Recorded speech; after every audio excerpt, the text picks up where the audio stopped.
Wait. Okay, there you go. Okay, so shall we start? We're cool, right? Okay. Here, okay, again, ladies and gentlemen, good morning, good evening. Okay, I'm gonna be your conductor of this train to AP World 5. Okay, my name is Vicky, and here I have our class outline. Okay, and today is our first class meeting. All right, this is our agenda for today. Today we're gonna go through quickly go through this course overview, and then we're gonna move on to exam overview. Okay, I'm not sure how much you already know about the exam format, everything. If you already know, you can shut me up. You can stop me anytime. All right, so we can move on to the next agenda. All right, and then this content we're going to cover today is unit 0 and unit 1.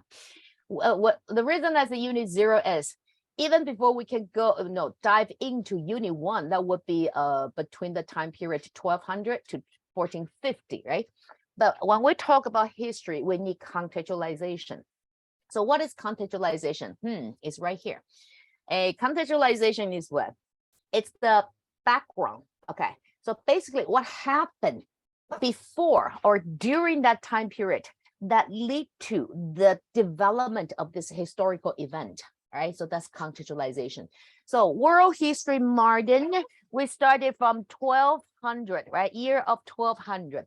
But if we started right away from this specific year, it's like it's coming out of nowhere, right?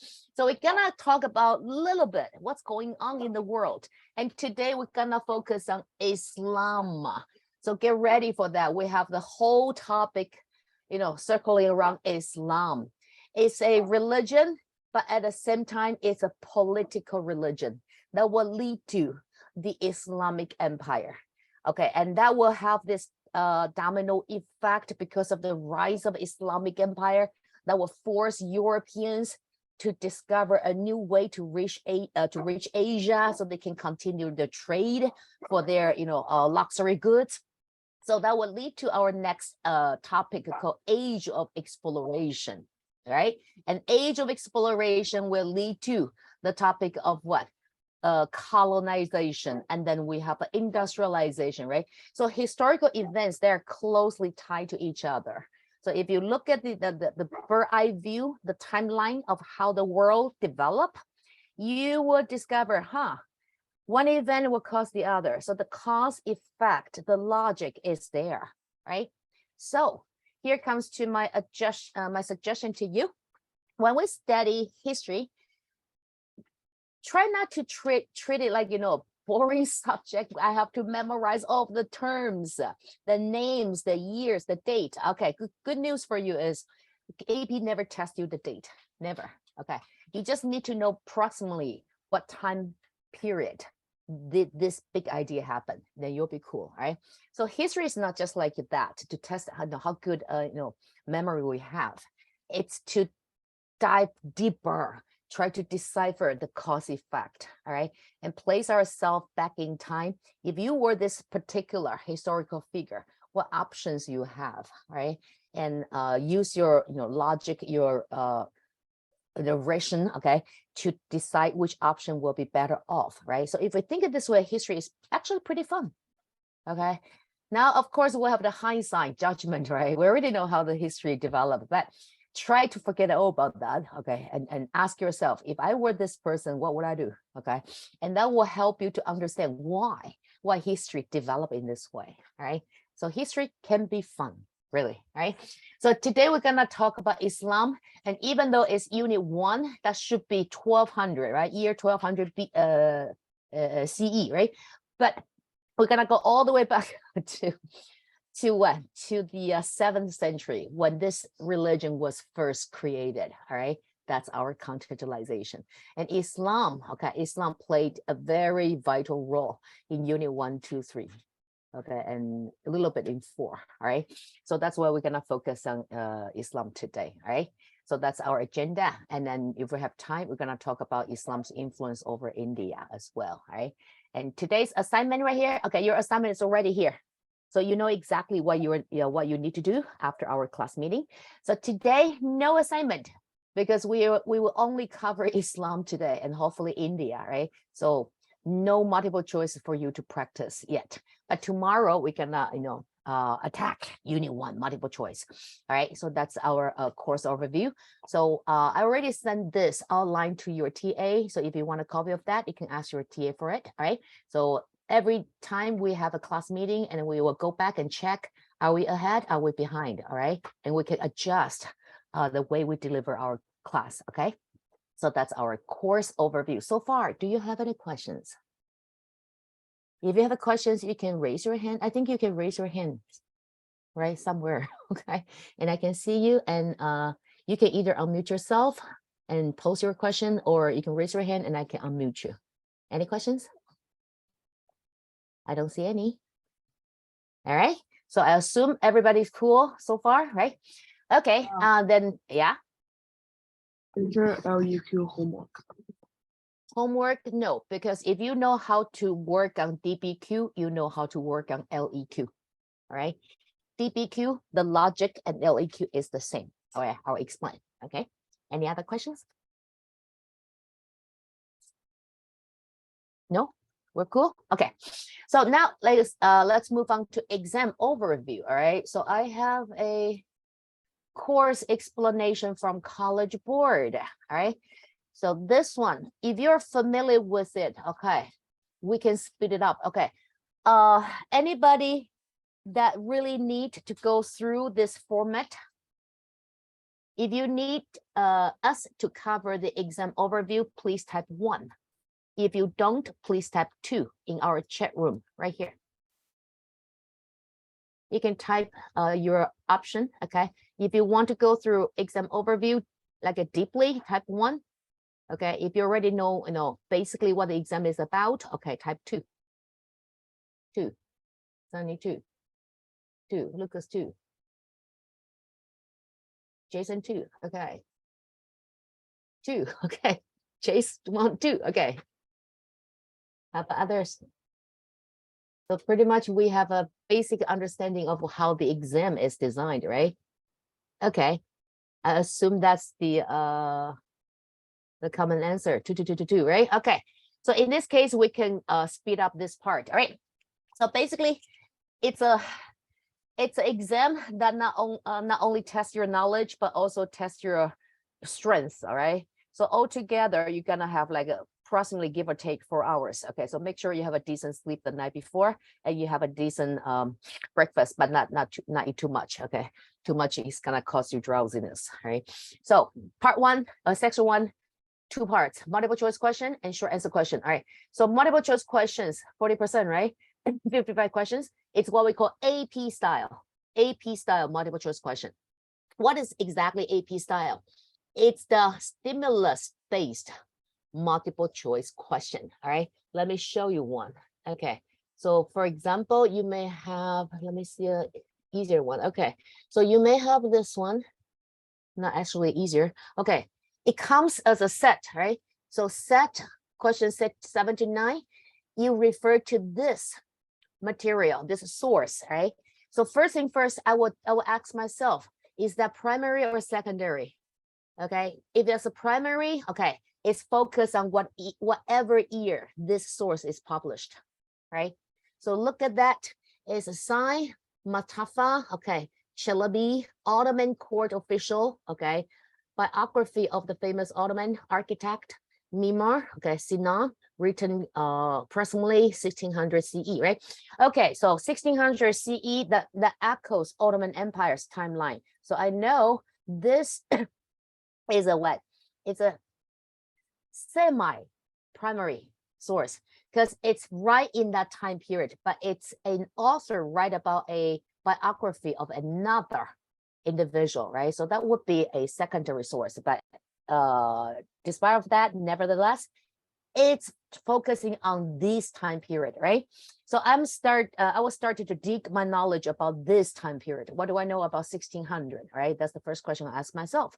And then my way, I will go to the question right away. But if you want, you can read this material before you answer to the question. Okay, if that helps you, to feel more confident, you can do so. But if you want to save time, you can start from the question and then go back to the source, all right? Because some questions does not even require you to refer to the source. Some questions only test your knowledge based on the background of this historical topic, all right? Related historical topic, right? But either way, so when you see the source, okay, it will give you some kind of clue to help you to answer to the set questions right here. So AP style multiple choice questions is actually better because sometimes we may forget about particular event or figure, all right? But the source will give you clue. So most multiple choice questions, you can find clue from the source to make your choice among these 4 options, all right? So this is AP style multiple choice question, all right? So let's go back to that. That's the section 1 part A. And then altogether 40%, all right? And 55 questions, we have 55 minutes, so time is not a concern, all right? So pace yourself, don't hurry to any decision, all right? And then there's no break and you march right into part B. Part B is short answer questions, right? So depend on where you take the exam, your coordinator may have a different rules, right? Some coordinators will not turn their head the other way. If you want to go back and change your multiple choice question, they don't really care. But some coordinator will be very strict. Okay, so once the 55 minutes is up, you are not supposed to go back to multiple choice question session. All right, if you do so, you may risk your exam to be canceled. All right, so it depends on your coordinator. But according to College Board, you are not supposed to. You're not supposed to. Okay. And then you move on to part B is short answer questions. Okay, you have options. Question 1, 2, must, mandatory. You must answer to both. But for question 3, 3 and 4, you can choose either one of them. Okay, either one of them. All right. So if you're more familiar with question 3, this topic, you answer to that. Just make sure on your answer sheet you will mark this answer addressed to question 3. Then you're cool. All right. And then short answer question. How short is our question? 1 paragraph will do. 1 paragraph. All right. So short answer question, 1 paragraph. And how are we going to secure the scores from all short answer questions? Okay, let's take a look at the example right here. Short answer question. Is right here. Okay, so short answer question, you're gonna answer to 1, 2, and either 3 or 4, right? And each question will be paired with 3 sub questions, A, B, C, right? 1A, 1B, 1C, 2A, 2A, 2B, 2C, right, etc. So for each sub question like this one, A, right? You have a source, a secondary source. So based on this source, the question asks us, describe one way in which Hakusaki's argument was influenced by long-standing Asian culture tradition. All right. So you need to, first of all, understand what this source is talking about. So this name looks Japanese to me, right? So Japanese, I'm right. Japanese scholar, right? And advisor, right? To Tokugawa shogun. So that's the feudalism era in Japan, right? So I will try to look for clues how this Asian culture influence his argument, but I already know the background of this time period, right? That's when Japan already established their social system called feudalism. But prior to that, Japan was heavily influenced by Chinese culture. They even copy paste the capital city Chang'an, right, back to Japan. So if you visit the city Nanyang, right, you'll be amazed how much it resembled the city Chang'an, right? So I know the influence is very like significant, right? So in this case, I have my idea already, but I need evidence, right? So for question 1A, how do you nail 1A? As long as you provide 3 key points, you are cool. First is your assertion. Assertion is your thesis, your claim, addressed directly to the question, all right? Once you have your thesis, then you need to look for evidence to support your thesis. And the evidence is where? It's from the source, because question 1A asks you one way in which the author's argument, right, was influenced. So in this case, you're gonna need to say, okay, look right here, I have real father, but I do not have him because I reserve all my love for God. Okay, well, it's influenced by what? By religious practice, right? And what religion China influenced Japan? Confucianism, right? And later on Buddhism, but that originated from India, right? So if I say I claim, okay, here is the evidence to support my assertion, and then you nail the first two parts, okay? And the third is what? Once you have the evidence, you need to build a bridge, a link to explain why this evidence can support your assertion, all right? So like this evidence prove that Chinese belief system, right, has a very large extent shape how Japanese society formed, right? So by saying so, you link your evidence back to your assertion, right? That's all you need. 3 points, right? Assertion, evidence, reasoning, all right? So reasoning is the bridge you build to link your evidence back to your assertion. As long as you have these 3 key points, you nailed it. You nail 1A, right? So you follow the same logic, same pattern for 1B, 1C, 2A, 2B, 2C, all right? If you do so, you guarantee yourself full mark in short answer question, all right? Because that's all they want from your answer. And don't frustrate yourself too much about how good a writer you are. Don't worry. They don't take points away if you made a mistake, a grammatical mistake. Don't worry. They don't care. Okay, but only thing I will suggest you to be very careful when you answer to short answer or long essay or DBQ is be careful of your pronoun, because sometimes you use pronoun, this pronoun in your head, it makes sense. You know whom you refer to, right? But in your writing, you may not have a solid noun for this pronoun to refer to. Then your answer become pointless. It doesn't make sense. Or there is a solid noun this pronoun can refer to grammatically, but that will change the meaning of your expression. So be very careful. Note to yourself. I will suggest you when you answer to, short answer question and free response question, try not to use pronoun. Try not to. Okay. If I don't use pronoun, I'm gonna repeat the same noun again and again and again. That's fine, right? So if you say Ottoman Empire, and later on you want to say Ita, but I would recommend you just continue to use Ottoman Empire, Ottoman Empire, Ottoman Empire, okay? Because they don't care if you repeat the same term again and again. They only care if you have the correct knowledge, if you have the reasonable, logical thinking, all right? So very important, note to yourself, be very careful of your pronoun, all right? When you do, free writing part, right? And then, so section 1 done, right? Part A, part B, altogether, you already secure 60%. Congratulations, all right?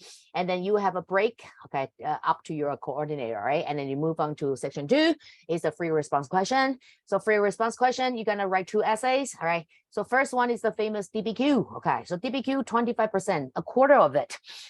You have 60 minutes, and this is 60 minutes.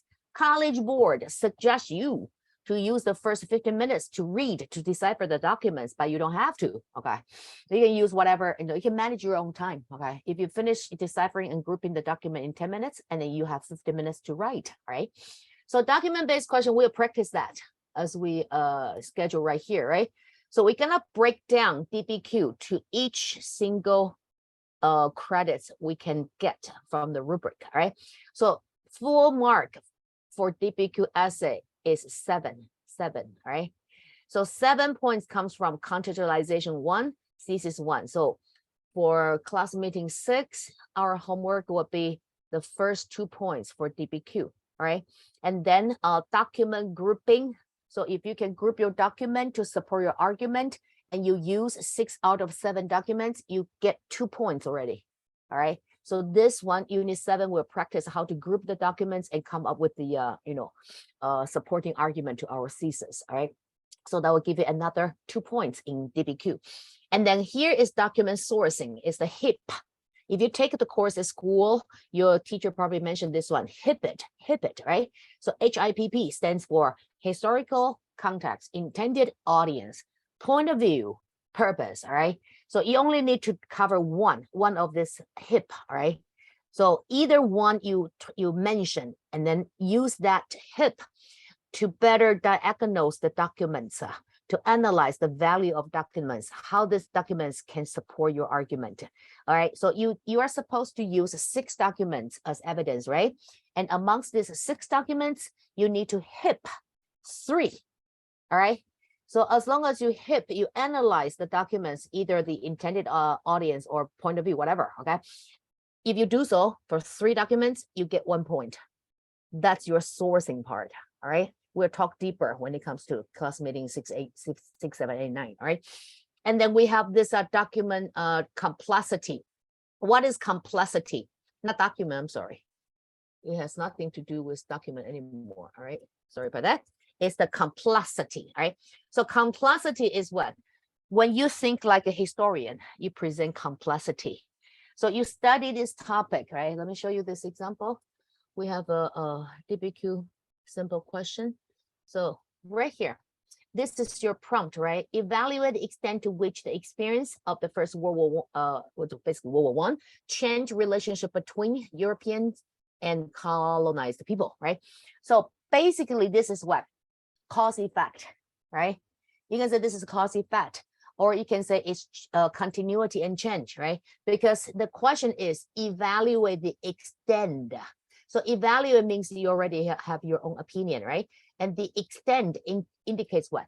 How whatever, how important, how serious, right? Or how significant, or how necessary, right? That's the extent. So how whatever, okay? So this whatever is what? Is the change of relationship, right? So change of relationship, you can view that as like a World War I change the relationship in this, and that way. And each way you're gonna evaluate to what extent, right? So change the relationship is like economically, the mother country gradually lose control, right? In their colonies as the colonists, they started to fight for their freedom, their independence, right? And they want to change their economic system, focus on domestic development. Okay, so in that case, there's it changed significantly. Okay, as the mother country lose the control of the colony's economy. All right. But on the other hand, the colonies started to fight for their right of economic independence, right? So you have your argument in economic, what is that, concern, right? So in that case, I have first argument, okay? But of course, you're gonna, find evidence from your document, right? So I'm just giving you an example how we decipher this prompt, all right? So this prompt is your opinion to how whatever the topic is asking you, all right? So change it to what extent? Big change, small change, or minor or almost no change, right? And in what perspective? Economic or political or society, social issue, all right? So that's the prompt asking us, right? And complexity is what?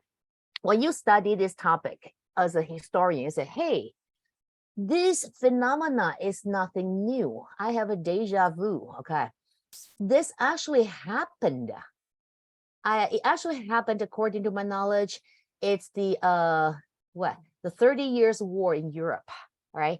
Or it's the World War II, right? Or later on, you can say Spanish-American War as well, right?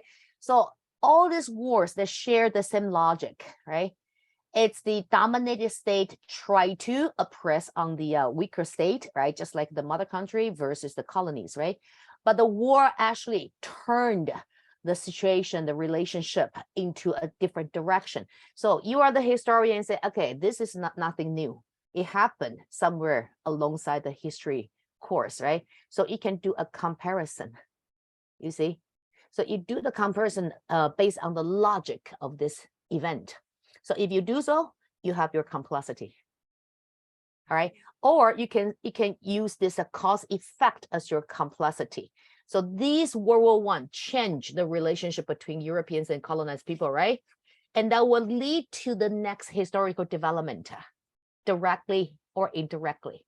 That's your complexity. Because you are a historian now. You don't just focus on this topic. Okay. You want to find out why this topic is worth study, worth your research, because it can help you to better understand other historical events. That makes sense? That's your complexity. All right. So hopefully that will give you better understanding of what is complexity is about, because this is very confusing rubric in DPQ. All right. So that's your DPQ. So DPQ quarter, okay, 25% of the entire exam, right? 60 minutes and no break. You're gonna write another essay. It's called long essay. So long essay is the typical argument essay. So instead of evidence being provided to you, so document based is what you're gonna use the document as your evidence to support your argument, right? But in long essay, you don't have any documents. So you still need to come up with a thesis, arguments, evidence, reasoning, right? So where is the evidence for you now for the LEQ? It's based on your knowledge, all right? So if this question goes like this, developed an argument that evaluates the extent to which reform movements in the 19th century. So note to yourself, 19th century refers to the year beginning from 1800. I know it's a dumb question, right? But when you take the exam, you may somehow, because you're a little bit nervous and you say 19th century and you already associate with the year 1900 and then you're off topic. All right, so be very careful. 19th century equals to 1800, all right? So 1800, that's what I do. When I read the 19th century, I already translate into 1800, all right? So the reform movements in 1800 succeeded in bringing about political or social change in industrial society. All right, so once again, it's the extent change, right? So change is about one state and then transform to another, right? So in this case, we don't have any documents, and you're gonna ask yourself, okay, what evidence I know in 1800s to 1899, what changed? What changed politically, socially? 1800, 1899. Oh yeah, there are a lot of independence, unification, right? So Latin America independence, German unification, right? Italian unification, and then end of first wave of industrialization, beginning of second wave industrialization, right? And lead to towards the end of the century, we have imperialism. Okay, all these developments I have in my head, right? So I can start to list them out and try to figure out which one I think is more significant, and I'll group them together. So you don't have document for you to group now, but this document now is in your head. That makes sense? That's your LEQ. So as long as you know how to work on DPQ, you know how to work on LEQ. Does that make sense to you, Ryan? Like for the DBQ. Huh? Like for the DBQ, I think there's no specific rubric for the complexity. I think it's very hard to get. We already explained. Complexity is when you think like a historian.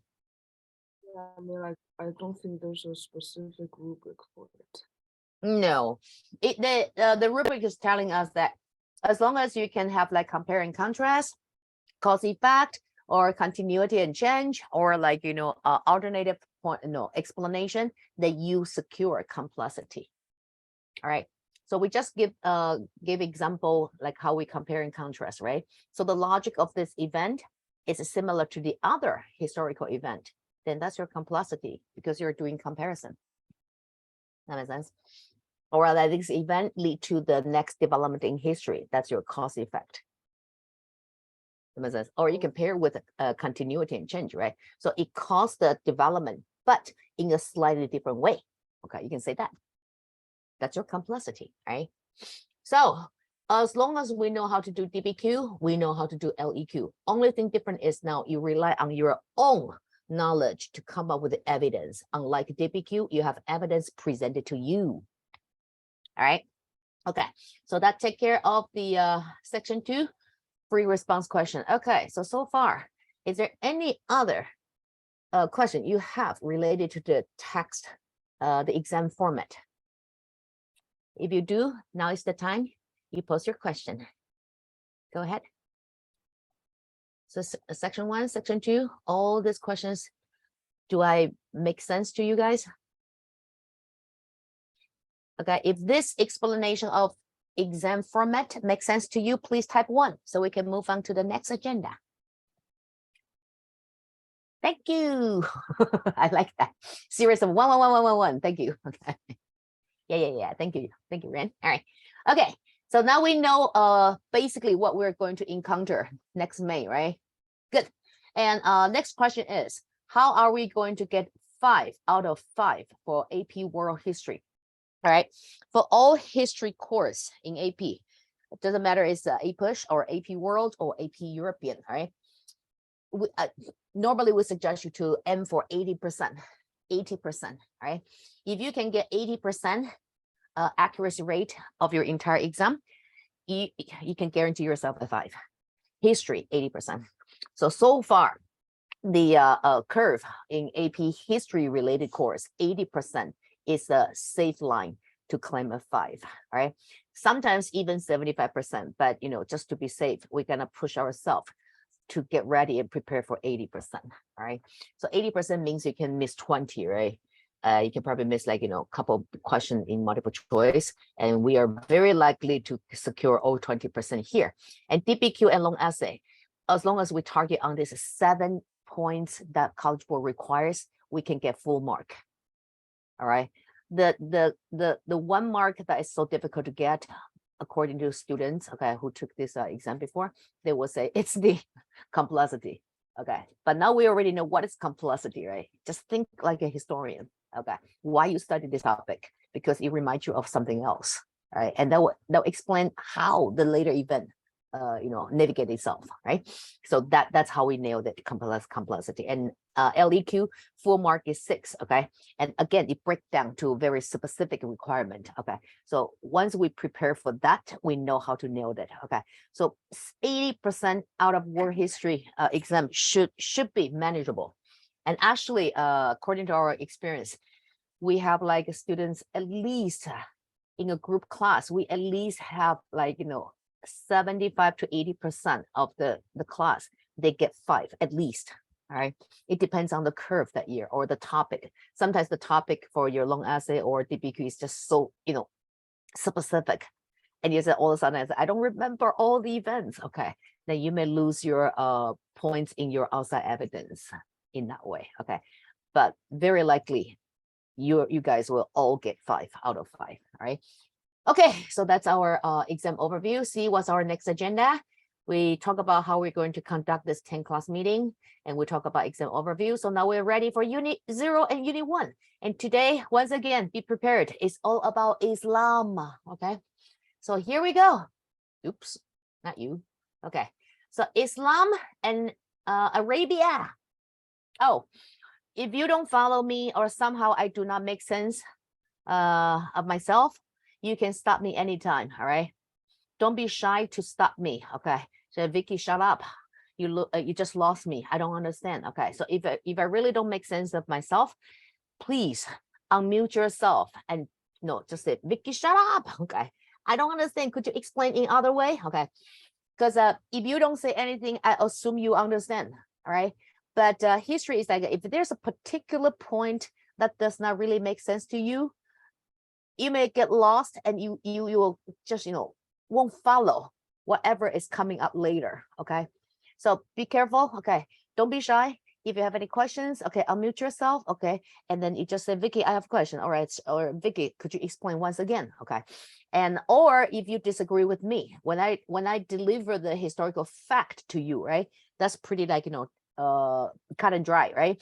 So it's the fact. But when we evaluate, analyze an historical event, I very likely will have my personal opinion. Okay, you can disagree with me, all right? So when that comes, okay, you can raise your hand and say, Vicky, I have different opinion. I think there's alternative explanation to that. Okay, so I encourage you to do so, because if you do so, you will impress yourself even more and you will understand this topic, this event even better. All right, so that's my class style. All right, so don't be shy to challenge me. Don't be shy to stop me if I don't make sense to you. Okay, all right, so Islam and Arabia. Okay, so even though it's time period 1200 CE, okay, CE stands for Common Era, right? And 1450 CE, but we're gonna start it from 600 CE. So we time travel back 6 centuries. All right. This is how the European, Mediterranean, and Middle East look like when it was 600 common CE, right? Common era. So let me give you some background story. Here we have Byzantine Empire, right? So what is Byzantine Empire? Byzantine Empire, also known as Eastern Roman Empire, all right? It used to be part of this mighty Roman Empire, all right? So this mighty Roman Empire somehow decided to divide its empire into two in 330 CE. Why? The logic can be understood, okay? Because the empire grows so big, right? So at the height of Roman Empire, this empire sit across Europe, Asia, and Africa, all right? So it's a Afro-Eurasia empire. So when an empire grow to this kind of size, it will be very difficult for the government to manage, right? So if you try to study what caused an empire to fall, okay, they are normally like a ready explanation. It's a package, right? So either the empire grow too large to control, or a corrupt government, or like a natural disaster lead to a famine and poverty, or foreign invasion. Okay, all these are the most possible reasons that contribute to a fall of an empire, right? So Roman Empire already foresee its fate, right? Because before Roman Empire, we had Macedonian Empire, also known as Greek Empire, right? Established by Alexander the Great. And before Macedonian Empire, we had Persian Empire, right? Cyrus the Great. Okay, so these two empires, they failed. Okay, so Cyrus the Great established Persian Empire, failed to Alexander the Great, and then replaced with Macedonian. And Alexander the Great, okay, his empire failed to Rome. Okay, so this Macedonia was replaced with the Roman Empire. Okay, so Roman Empire learned from experience, learned from previous empires' mistake. So they know, well, now we are growing too big. Okay, we're kind of like see this, and the foreshadowing of the fate of our empire. So we might as well just divide ourselves. Okay, so they divide ourselves and then into two parts. We have Western Roman Empire, Eastern Roman Empire. Here, Eastern Roman Empire in green, all right? So Byzantine Empire, this very term, Byzantine, all right, was actually later created by historians. Okay, so Byzantine, this term was actually created by historians to distinguish Western Roman Empire and Eastern Roman Empire. So with the term created, we don't have to say Western, Eastern anymore. We just say the West is still Roman Empire. So Roman Empire now after 330 CE is the Western Roman, but it's too wordy, right? Mouthful. So it's okay. So you guys are still Roman Empire, and this part we call that Byzantine Empire. That makes sense. So if we time travel back to that time and we encounter with any people from Byzantine Empire, you ask them, hey, how's life like in Byzantine Empire? They was like, what is Byzantine Empire? They did not know, because they still regard themselves as a Roman Empire. All right. Okay, with that understanding, now let's talk about Byzantine. Byzantine, all right, they exist from 330 to 1453. All right. So when Byzantine still exists, it could expedite or encourage the trade between Europe and Asia through Silk Road. All right. So Silk Road was established all the way back to Han Dynasty. All right.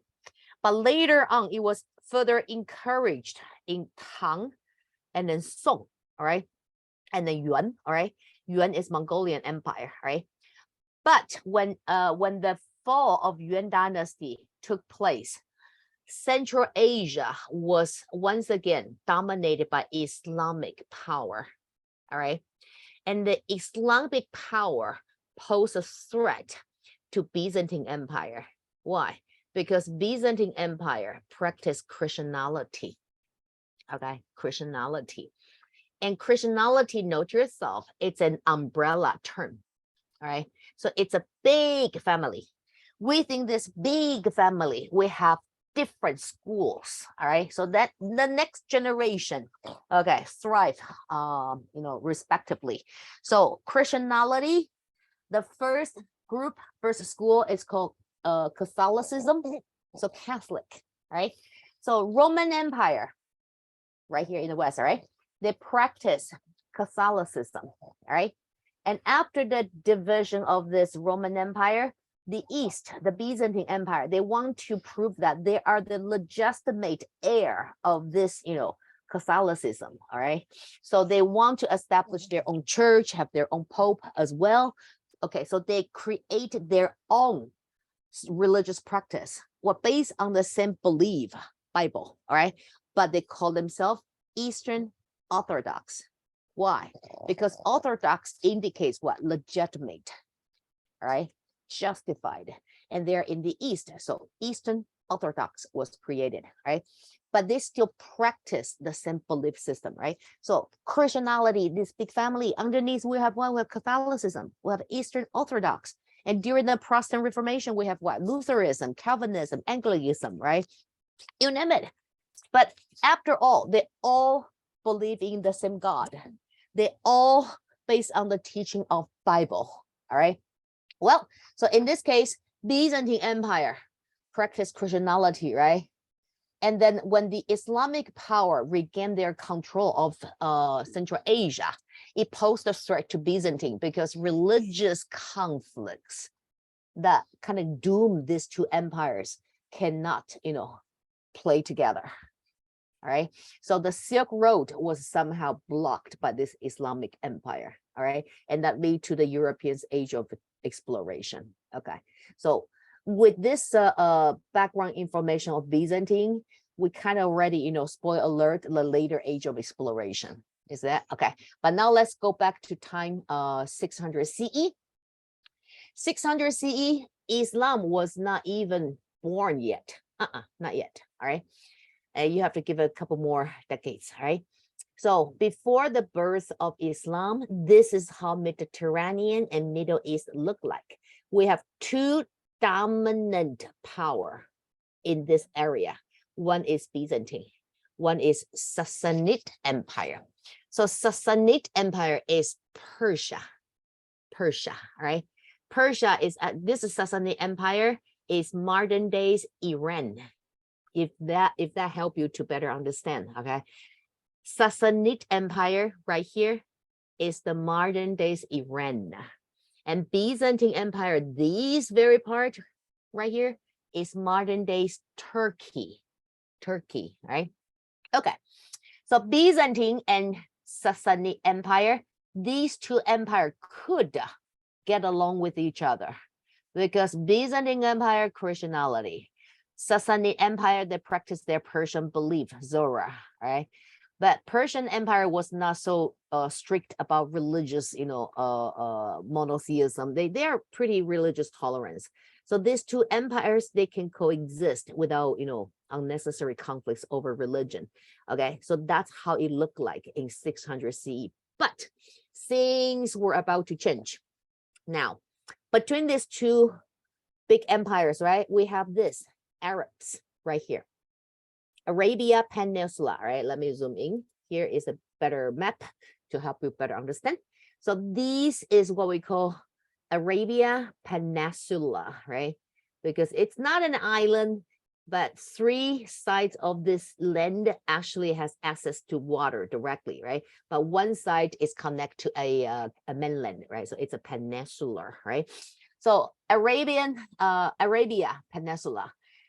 When the time was 600 CE, this peninsula was not even a centralized United State. And when we say state, okay, when we say state, we refer to country, all right, or government, right? So state is just a fancy term to replace country. Okay, so if you want, you can say country, right? So this Arabian Peninsula, who live there? Luzon tribes. All right, Luzon tribes. They may have city-state. When we say city-state, state already referred to an independent government that possess their power, okay, and their autonomy to establish policies, regulations, and laws, right? Even collect tax, all right, over a group of people. That's a state, all right? So in this case, Korea, South Korea is definitely a state, right? It has a government, Korean government, right? And Korea has its own law, regulation, policy, and the Korean government can tax Korean citizens, right? Income tax, sales tax, you name it, right? So in this way, we can qualify, we can say, all right, Korea is a state, right? And if we look at United States of America, USA is definitely a state because USA has a federal government, right? And in charge of whole 50 states, right? But each state, like we have from Chicago, that's Illinois, right? And we have, what is it? Panama, that's not part of America, I'm sorry. Okay. Nicolette from New York, that's a state, right? So in this case, you see, you have New York state government. Why is a state? Because it has an independent government. You say, wait a second, isn't New York part of America? Of course, but America is a federalism government, right? So federal government and state government, they're considered as equal. That's why we have state government, state. That means they have independent government and enjoy the autonomy. Autonomy of what? Whatever state right guaranteed and protected by Constitution. Let me give an example. Education. Education, this right is preserved for state government. The federal government cannot interfere with state government's education system, cannot. All right. So in that way, we can say, yeah, New York State is a state because it has an independent government. That makes sense? So in the future, when I say state, all right, associate with the idea that this place has an independent government that enjoy the autonomy from foreign manipulation or invasion, right? To govern over a group of people. That's a state, right? So the state, the size of state can be big, can be small. It can be as big as what? As United States, right? Can be as big as what? Russia. Russia has 11 time zone. Okay. That's how big Russia is, right? And state can be as small as what? Vatican. Any of you guys visit Vatican in Europe? If you visit Vatican, you only need to schedule like a half a day and you will see everything. Okay. That's a state, all right?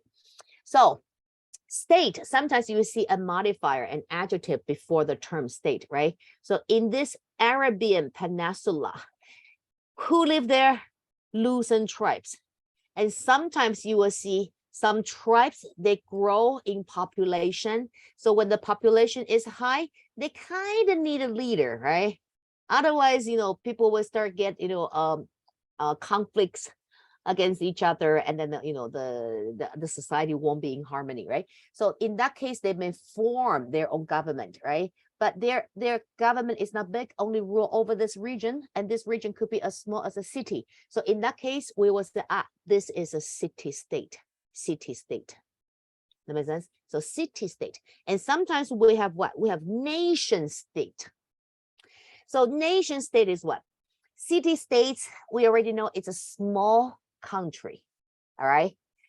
And who live in this city-states? Whoever, believe in this government, right? So they join together. That's a city-state.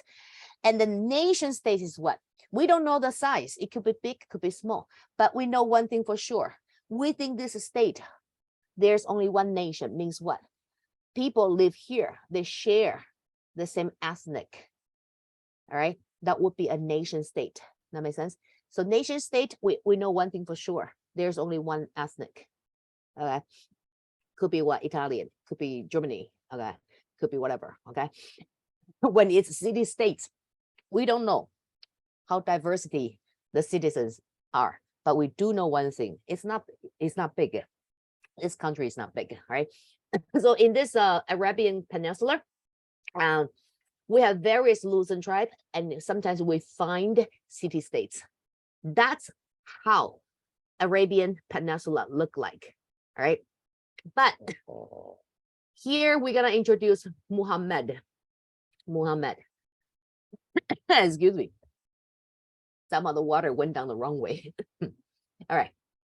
So this is the peninsula, right? Forgot to introduce this city, Mecca. Mecca was the most busy city in this whole Arabia world, right? Why?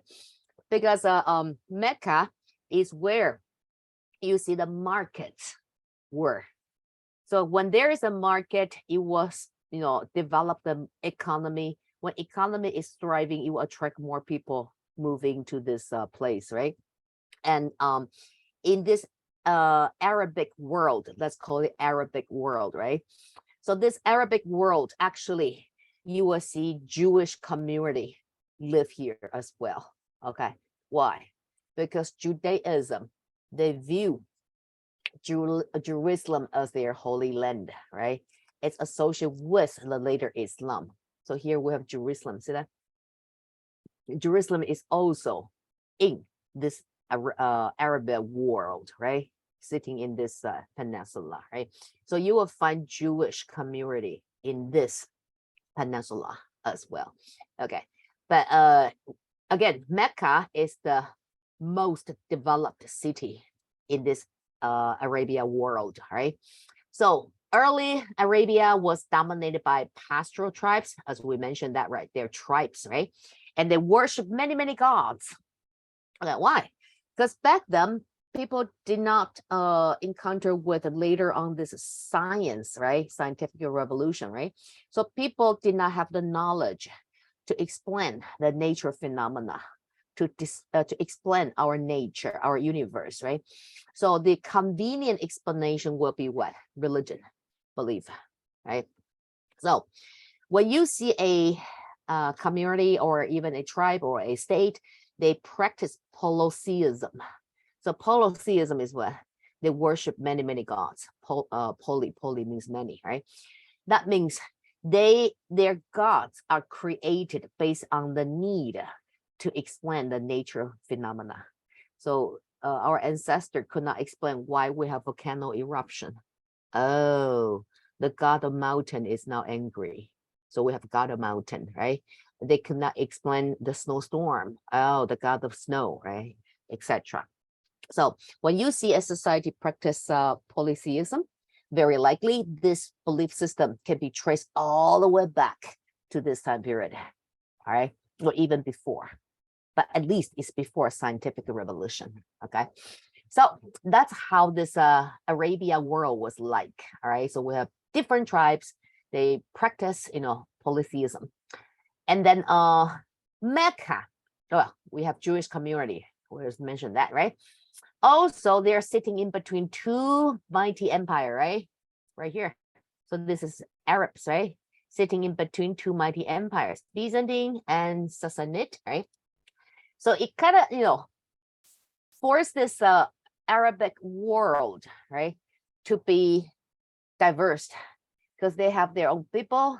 They have Jewish community. They have merchant or travelers constantly come from Byzantine Empire, come from Persian Empire, the Sassanid Empire, right? So this Arabia world, it's like a melting pot. You see ethnic diversity, all right? And then Mecca was the rich trade city, okay? Mainly because Mecca had this, Kaaba pilgrimage. So since they practice this polytheism, right? So they worship so many gods, and they want to conduct certain ritual ceremony to show their like a royalty, or like their devotion to the gods they worship, right? So Mecca seems like an ideal place to do so, because it's already thriving, right? Because of all the trade. So Mecca not only become the economic center of Arabia world, it also became the religious center. But again, this time Islam was not born yet, right? So doesn't matter which religion you practice, you are more than welcome to come to Mecca and conduct your own ritual, your own ceremony, right? That's before, not anymore now, right? Now it's only for Islam, right? So this kind of city, Mecca, right? Thriving economically, in religion concern, okay, various kinds of religious practice, they all come here. And that would lead to what? Corruption. Why? Because a thriving city indicates business. Business indicates profit, right? So when it comes to profit, money, and it can just associate with corruption, right? Eventually, right? So we have this corruption in Mecca, all right? And rich merchants, they would do whatever means necessary to accumulate more wealth, right? And at the cost of the common people, right? So you see the social wealth gap enlarged, all right, in Mecca. So this corruption, social disparity, right? Everything kind of like make Muhammad sick. He had enough of this corrupted not government, but this rulers in Mecca, right? What kind of ruler we're talking about? It's not government, but whoever is rich, whoever possesses more power. So you can view them as rulers, all right? So Muhammad had enough of this corrupted rulers in Mecca. So he actually left Mecca to the desert mountain. Why? He wanted to meditate and ask himself, what's wrong with the world? He tried to find answer. Okay, not just answer to explain the situation, also the solution to deal with this problem. All right, so he went to the desert mountain to meditate. All right, and that doesn't mean he meditates so many years. All right, that's his birth year and the year he died. Right, so Muhammad went there to Mecca. Right, no, not to Mecca, to the desert mountain. All right, so he left Mecca. He went to desert mountain right here, okay, to meditate. And during his meditation, he experienced this divine revelation from Allah, okay. I'm not sure if you are familiar with this religion, okay, the 5 most important religion in the world. Anybody knows what they are? 5 most important religion in the world? Anybody? I think it's Christianity, Islam, Judaism, Hinduism, and almost one more. Buddhism. Buddhism, thank you. Yes. Thank you, Jason. Yes. All right. So the world 5 most important religions. All right. If you want to place them in time order, okay. The oldest one would be Judaism, right? Judaism, Hinduism, and then Judaism, Hinduism, Buddhism, and then Christianity, and then Islam. All right. So these 5 world religions, 3 out of these 5, they actually worship the very same God. All right. These 3 religions are Judaism, Christianity, and Islam. So these 3 religions, they actually have the same God, just they refer to their God in different terms. All right. Judaism, at first, they refer to God as God, G-O-D. Okay.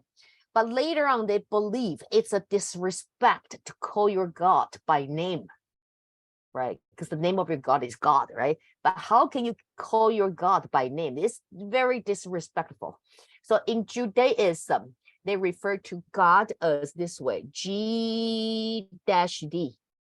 That's how Judaism refer to God, GD, right? And later on, we have Christianity. Christianity worship God, right? And then we have Islam. Islam worship Allah, but Allah is just a different term to refer to God or GD. All right. So these three religions, they actually worship the same God. All right. And they each have their respective holy script, right? So for Judaism, we have the 10 Commandments, right? Moses, thou shalt not kill, thou should not steal, right? The 10 Commandments, right? And to introduce this 10 Commandment, the GD already indicates, I, a jealous God, okay, is the only God you should worship, okay? So that established the very first monotheistic religion. Mono means one. So this GD already confess, all right, I, a very jealous God, okay, will be the only God you believe in, you worship, okay. So by this 10 Commandments, okay, the 10 Commandments established the world first monotheistic religion. And that's how we have Judaism. All right. And later on we have Christianity. Okay. So Judaism, actually the founder would be Abraham. Abraham, all right. So led his people, Jewish community, to the promised land, all the way to Egypt, but later on being enslaved, all right. And then it was Moses guided his people, Jewish community, to leave Egypt and return to the Holy Land, the Jerusalem, right? And Moses on the way, okay, he came up with this 10 Commandments. He had the calling from GD, all right, and then he came up with this 10 Commandment, right? So the 10 Commandment later was incorporated in Christianity's Bible. The difference is Bible, it's a recording, okay, a document of Jesus Christ's teaching, right? And 10 Commandment is a message from GD, all right? So 10 Commandment is known as Old Testimony, and Bible is New Testimony, right? But either way, they worship the same God, right? But they have different prophet. Judaism, the prophet is Abraham. And then Christianity, the prophet is Jesus.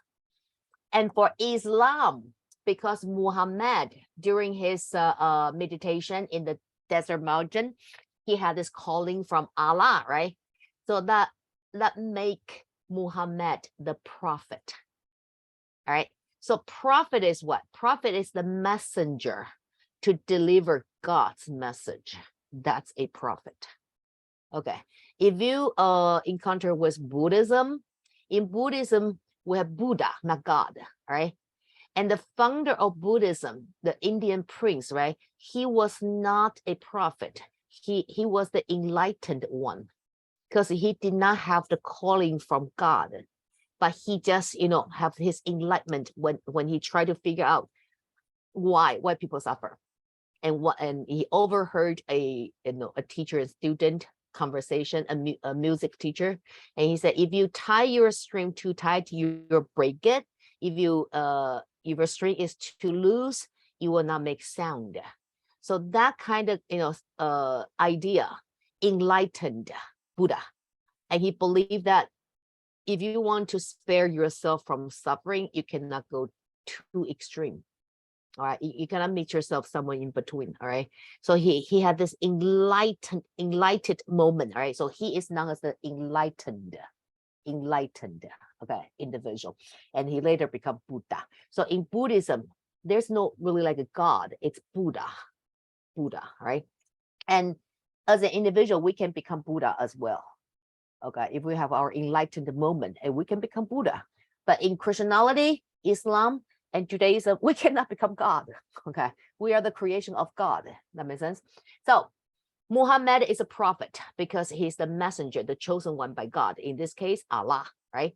So he started to spread out Allah's message, right, to his people. And the message he delivered for Allah was very appealing to the general public. Why? Because Islam promote the idea of equality. So equality, this concept especially appealed to what? To the common people, right? So common people, they work the hardest and most likely to suffer the most, right? And you may wonder why I work so hard, but I enjoy so little and I suffer so much, right? It's so not fair, right? So when Islam started to spread, teach this concept called equality, we are all creation by Allah, right? So it was very appealing to this lower social class community, right? So Muhammad rapidly gather a whole bunch of followers, his believers, right?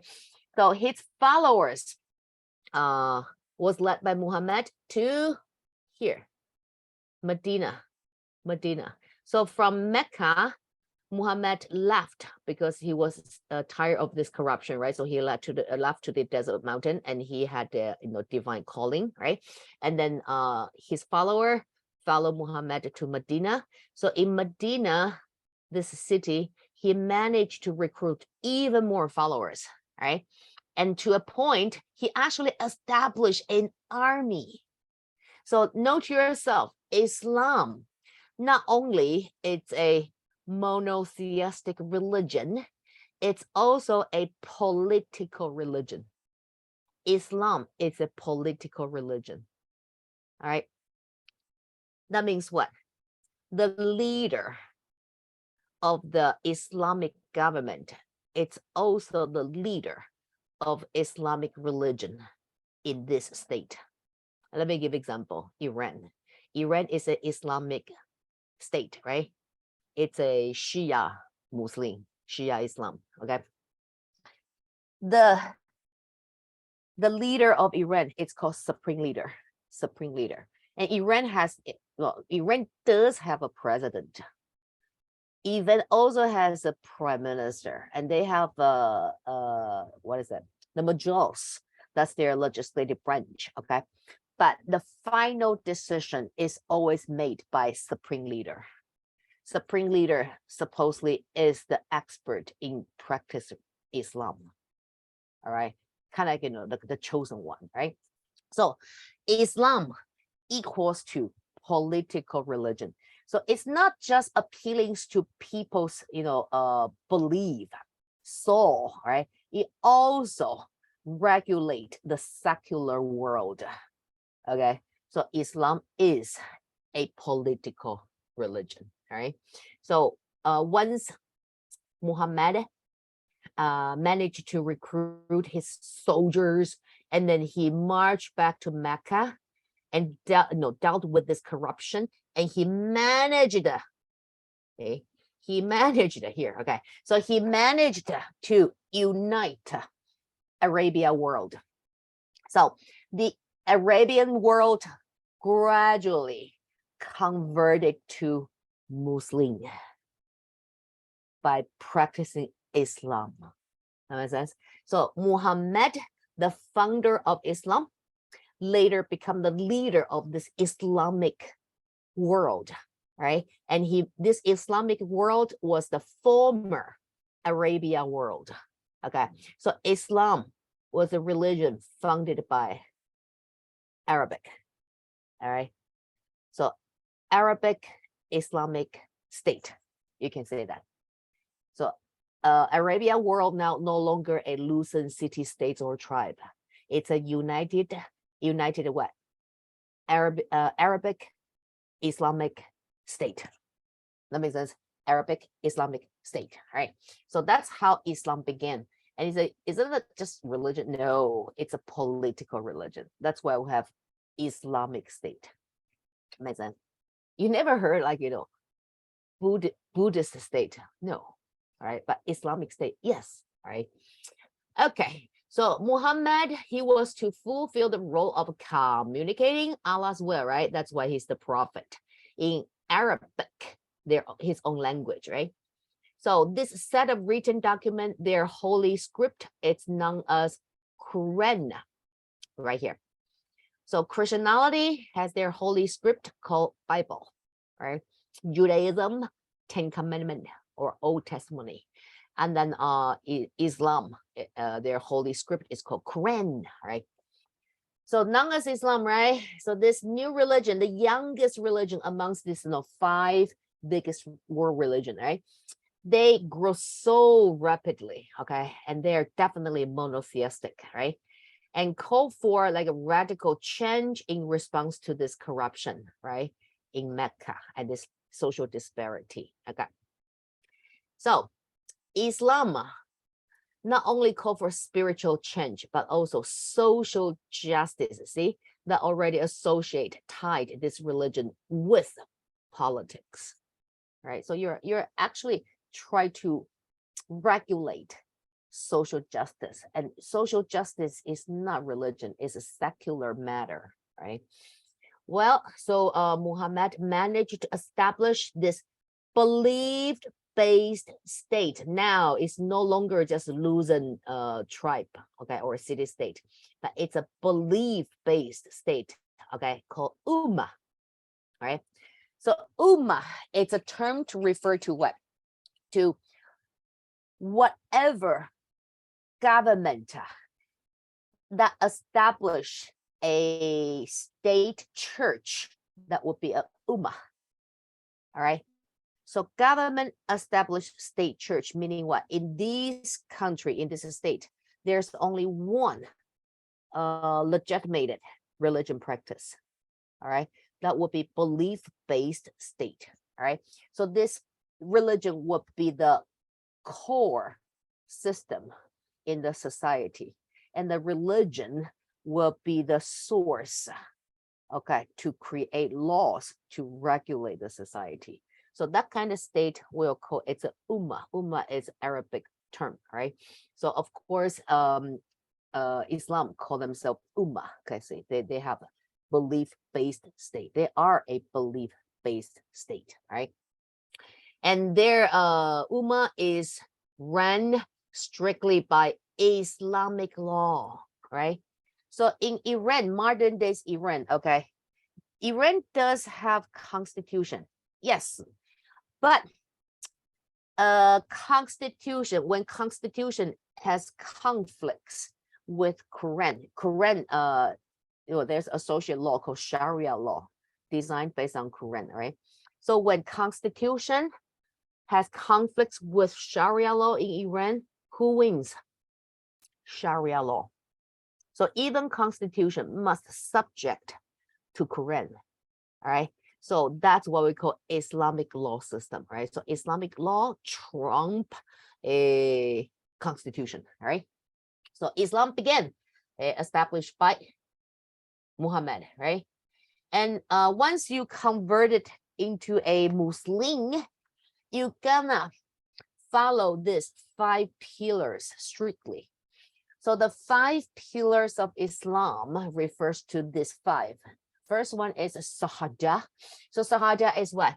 Once you convert to a Muslim, you must testify that, okay, none has the right to be worshipped by Allah. So you see, Allah is a jealous God, right? I am the only true God. That associate with what?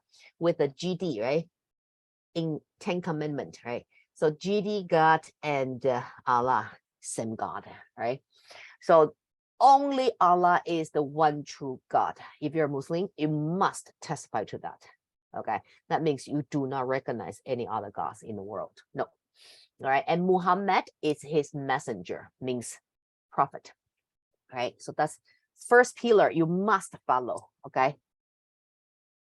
Second pillar, pillar. I'm sorry. Second pillar is called Salah. Salah, right? So Salah is what? All these are Arabic term, right? But translate into English is what? Salah. Salah. Offering Salah is prayer 5 times a day. Okay, so a devoted Muslim must pray towards the direction where Mecca is to you. Okay, Mecca is the holy city, because that's where Muhammad established this Islamic world, right? So you must pray towards Mecca 5 times a day. That's called Salah, right? And then we have Zakah. Zakah is paying the Zakah, giving alms or charity. So Islam, the spirit of Islam actually is appeal to social harmony, just like Confucianism, same thing, all right? Social harmony, right? So Islam believes that once you submit yourself to Allah, okay, you pray to Allah 5 times a day, that will purify your soul, your mind, right? And that's in religious world, right? But in secular world, we still have this, social wealth gap, right? And that will damage the social stability, right? And that won't help the practice of religion. So Islam promote the idea that the rich should help out the poor. Okay, so if you're a devoted Muslim, you will do donation to charity or simply help out your friends, family members, or even your neighbors, or even strangers, all right, when they needed help. Okay, that's called zakah, all right. And then we have Hajj. Hajj is what?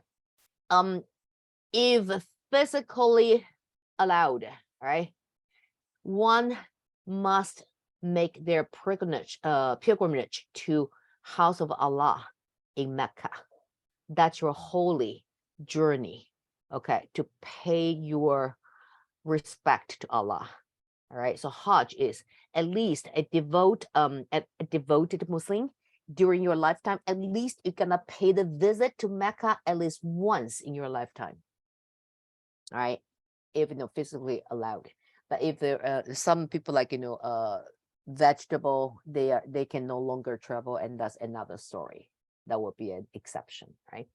Fasting, okay, fasting in the months of Ramadan, okay. So you're not supposed to enjoy like in a big feast, okay. You're gonna eat enough, okay, to keep yourself survive during the months, okay, because purify your diet can purify your mind, so you can better study God's message. All right, so this is the 5 pillars of Islam, right? And that comes to Islamic law, right? So established to practice of all Muslims, right? So Muslims, this term actually indicates to submit, to submit. So if a Muslim, okay, they converted to Muslim, you already agree, you want to submit to what? To Allah, right?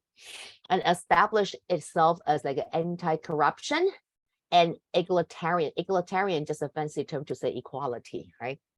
Okay, so the 5 pillars is kind of like, the code of conduct within Islamic world, all right? You must follow these 5 principles, all right? So 5 principles, we talk about that, okay? It's believing God, one God only, all right? One God only, because Allah is a very jealous God. And recognition of Muhammad as the final prophet, okay? And prayer 5 times a day, almsgiving, you can reach out to the poor and help them, okay? As much as you can. Pilgrimage to Mecca and fasting, right? On top of these 5 pillars, it also require what?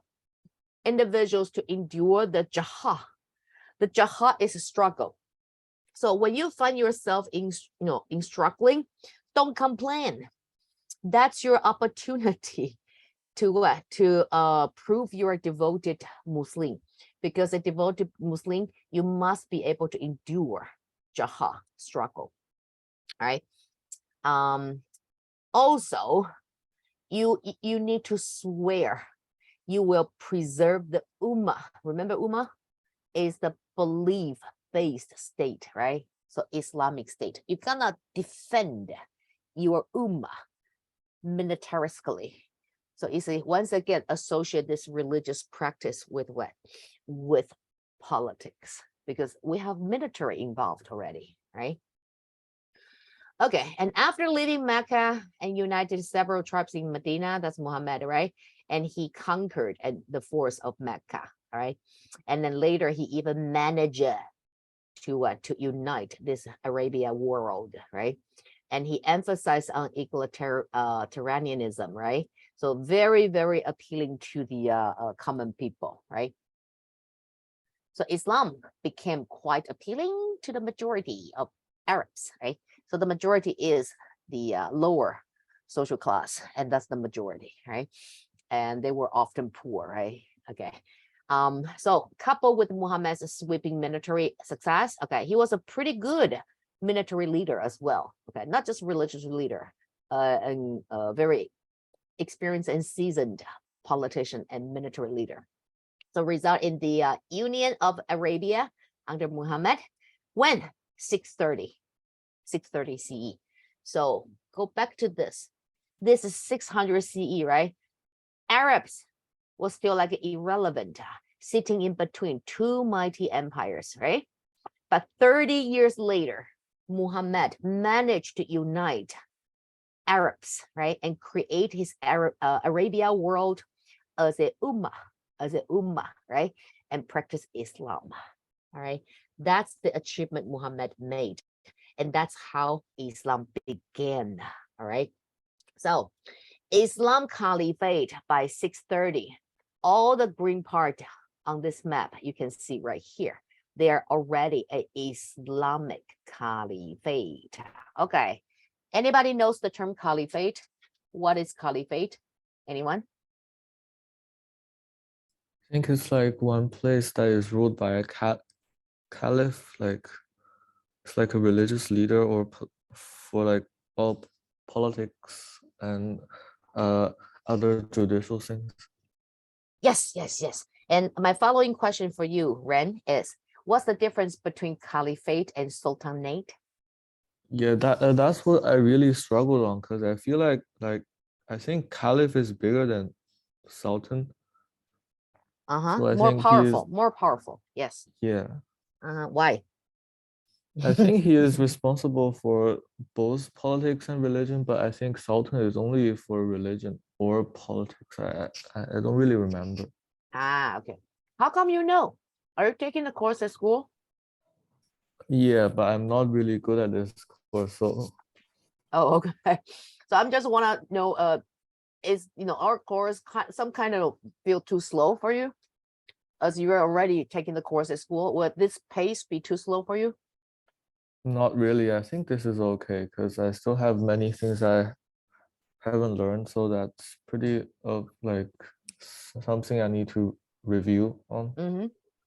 Okay, no problem. Okay, so I try to get to the why part. Okay, once we understand why, and all of a sudden this historical events make sense. All right, so I will not I will not just introduce the terms, the events to you. I will explain to you why and what it is. Okay, because sometimes the historical terms can be very confusing. Like caliphate, sultanate, what are they? Okay, what is ummah? Okay, what is popular? Okay, but so I'll encourage you to pay attention, not busy yourself taking notes. Of course you take notes, right? But most importantly is you are following the logic. All right, once you know the chain of logic, okay, and later on you have an ebook, right? Princeton, you can always go back to that ebook to catch up with all the notes you need. But most importantly is you understand the logic.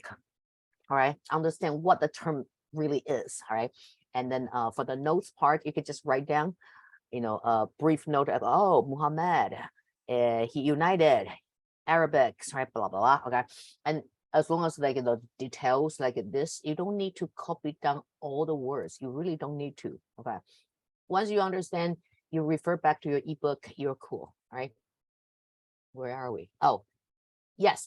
So Ren, you're right. Caliphate. Okay, caliphate is what? Muhammad is the prophet, right? So Muhammad is the prophet, and after Muhammad died, remember the first pillar?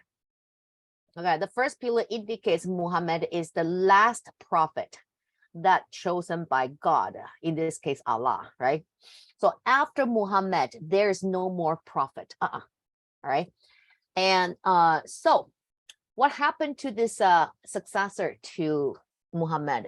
They cannot call themselves prophet, but they gotta call themselves something, right? Because they assume this leadership from Muhammad, right? Okay, so they call themselves caliph. Okay, whoever succeeded Muhammad, and after later on, the next caliph and the next caliph, right? So they call themselves caliph. So when you see caliph, this term, it's a term to justify the leadership. Okay, because caliph already indicates this leader is a legitimate heir or descendant from Muhammad. And since Muhammad is the chosen one by Allah, right? So the descendant of Muhammad automatically assume this power to speak for Allah. That makes sense. So caliph, this term, it indicates the legitimacy. Okay, us, the messenger for Allah, but it's not prophet because the first pillar already say so. Muhammad is the last prophet. Okay, so the heirs, okay, the descendants of Muhammad can only call themselves caliph. All right, but Islam, spoiler alert, okay, now it's a religion like prevalent in Arabic world, right? But later on, they're gonna influence the neighboring states by military conquering, right? They're about to conquer Persia, the Sassanid Empire, and convert these people into Muslim, all right? And then, okay, these regional government, they submit themselves to what? To Arabic empire, right? Or government, right? But later on, Persia will continue to influence Turk. Okay, Turk is what? Turkish people. They were a group of people, nomadic people, tribes in Central Asia. So the former Persia now being conquered by Arabic, right? They convert into Muslim, and they will continue to spread out the influence of Islam into Central Asia. So these Turkish people, they did not have one God only, this kind of belief system. They believe in nature, right? But once they convert, the Turkish people, they will continue to spread out the influence of Islam. That's how Islam managed to spread out within Afro-Eurasia, later on even to Southeast Asia, even to Spain, all right? So in this case, all these converted non-Arabic people, they could rise up to power as well, right?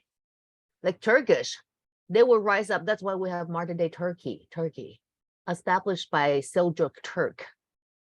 Okay, so in this case, once this converted non-Arabic, they establish their own state or even empire, can they claim themselves caliph? They're Muslim, no doubts, right? But can they say they are caliph? No, they cannot, because they are non-Arabic. You see? So you're non-Arabic. How can you claim you are the descendant from Muhammad? You are not. You are not Arabic, right? So in that case, this non-Arabic ruler of Islamic state can only call themselves sultan. Sultan. That makes sense. S-U-L-T-A-N, sultan, right? So we explain what is a caliph versus what's a sultan, right? I might also type it down. So we have caliph versus a sultan, right? So they share similarity and differences. Similarity is what? They are both Islamic ruler. That's a similarity. Difference is what? They are different ethnic. If you see caliph, this Islamic ruler must be an Arabic. If you see sultan, this Islamic ruler is a non-Arabic. So what are they? I don't know. It could be a Persian. It could be a Turkish. It could be an Egyptian, right? But they are non-Arabic. That makes sense? So that's the difference between caliph and sultan, all right? And how about the eight? So eight indicates the kingdom or the empire. So the empire ruled under a caliph. So it's called caliphate. Does that make sense now? A kingdom or empire rule under a caliph, it's a caliphate.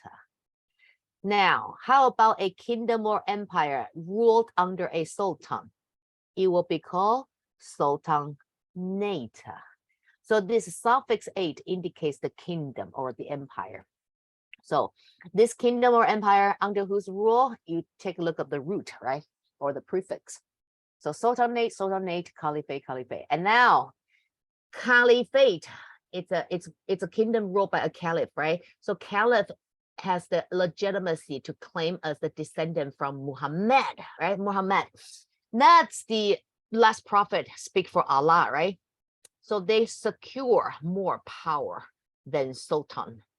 That means they have the right to interpret Islam law, right? So a caliph can rule over religious law, at the same time secular law, but a sultan must follow Islamic law but cannot change it. All right, but a caliph can change it if necessary, but a sultan cannot, because they are not a descendant of Muhammad. Does that make sense to you, Ren? Yeah. Okay, thank you. So now we know in the future you see whatever 888 is a kingdom or empire under who's governing. Do you look at the prefix, right? So let me give you another example. Mongolia Empire, right? So Mongolian Empire established by Genghis Khan, right? Genghis Khan. So the ruler of Mongolian world is called Khan, right? So question for you, what is the term for Mongolian Empire? Anybody? What is the term? Khanate. Thank you. Yes, it's called Khanate. That makes sense. So Khanate. So who said that? I'm sorry. Jason, is that you? Yeah, that was me. Okay. So Jason, congratulations. You can print out a sign and put it on the door of your room. Say Jason Nate. That's your kingdom, all right? So whoever want to visit you in your room, they must show their passport. You are the king of Jason Nate. Yes, Ryan, you have a question? Ryan, you have a question? You unmute yourself. Hello? I cannot hear you. Yes? KHAAT. I have a hard time here. Can you type it? Because your voice is pretty soft. Is it just me or you two? Guys, can you hear Ryan? I can't. Very soft. So if you have, I'm sorry, I apologize. If you have question, can you type on the chat room? All right. Well, so with this 888 with Jason Nate, okay, we conclude the beginning of Islam and the united of Arabic world. All right. Okay. Do you guys need a break? If you need a break, please type 1. If you need a break, you should be Khanate. What did I type? Oh, yeah, KH. Yes. Thank you, Khanate. Typo. Thank you for pointing out, Ryan. Oh, thank you. Okay, Khanate, yes. All right, if you need a break, please type 1. Yo, guys, if you need a break, type 1. If you don't, type 2. Okay, go ahead. Ren said no. Keep going. Majority wins. No. Lucas said no. Keep going. No. Really? No? Okay. You guys are strong. Okay. Very hard learner. Okay. So Ryan, can you hang in there? Let's continue. Majority wins. We have a whole bunch of 222, so we don't take a break now. Okay. Maybe we will later. Okay, but let's continue. Okay. Next topic we're gonna go through this one is the spread of Islam. So we talk about the origin of Islam, right? And we talk about how this loosened Arabic world being united by Muhammad, right? Now, after Muhammad died, his successor, the first 4 caliphs, managed to spread out the influence of Islam outside this Arabia Peninsula, all right? So that's the spread of Islam. All right, let's take a look. It's mentioned beyond Arabia, right? In this case, you see, first of all, before the unification of Arabia world, right? Arabs, they were like, irrelevant to this two mighty empire. Remember, this one is Sassanid, also known as Persian Empire, and this one is Byzantine, right? But with the constant weakened empire of Byzantine and Sassanid, this organized Arabic force, they seized the opportunity because your neighbor state, this Sassanid Empire, they show the sign of weakening, right, in their government and economy. So Arab force seized the opportunity and conquered Sassanid. Okay, so Sassanid, sometimes you hear people say Sassanid Empire, sometimes you hear people say Sassanid Persian. There's the same thing, because this empire is established by Persian government. So it's a Sassanid Persian, right? So 644, Sassanid Empire gone, conquered by Arab force, right? And also, the Arab force captured a significant portion of the Levant from the Byzantine Empire. So a piece of land, right? So this is Byzantine, right? Levant, where are you? Right? What happened to Levant? I saw it earlier. Anyway, so Levant is, okay, a kind of the important city in Byzantine Empire, right? So not only Arabian conquered Sassanid Empire, okay, the entire empire gone, right? But also they managed to push north, okay, and conquer proportion land from Byzantine Empire, okay? But this time Jerusalem still belonged to Byzantine Empire right here, Jerusalem, right? Okay, so in this case, you see, the Islamic influence already expanded outside the Arabian Peninsula, right?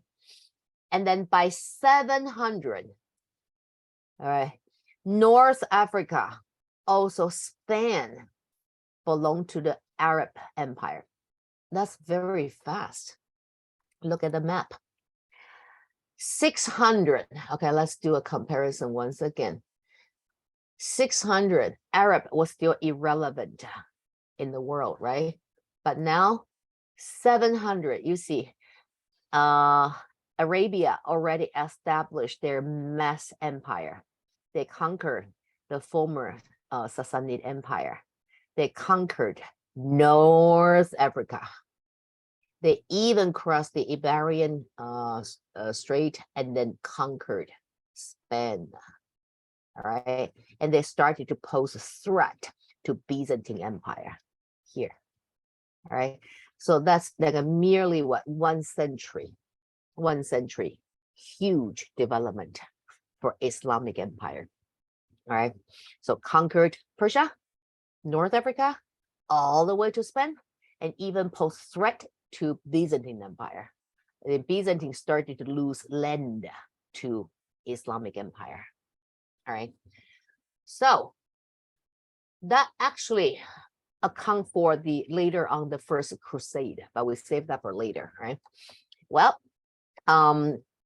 this Islamic Empire, it's called Umayyad Caliphate, right? Because they want to preserve Ummah, right? So they call themselves Umayyad Caliphate, right? So by 700s, Umayyad Caliphate established and created an empire across Afro-Eurasia once again. But Europe in this case is only Spain, right? Unlike Roman Empire, okay, that kind of scale. But still, qualify as Afro-Eurasia, right? Empire. And to the east, how far they conquered? To the east, Arab force conquered the Indus River. Also conquer Central Asia, right? So Central Asia is modern days, all these Stan, right? Those countries, right? And they used to be dominated by these nomadic Turkish tribes, right? So Islamic power reached out to Central Asia. If Islamic power continue to expand east, they would be confronting Tang Dynasty. But Islam was like, nah, we don't think so. Okay. Because Tang Dynasty was pretty powerful at that time, right? Tang Dynasty was known for what? Their constant expansion in territory, right? Based upon Sui dynasty's scale, Tang Dynasty managed to expand to the west, right? And then confronted with the northern nomadic tribes, right? That would be Turk, Tujue, right? So Arabic force, they stop in the Central Asia.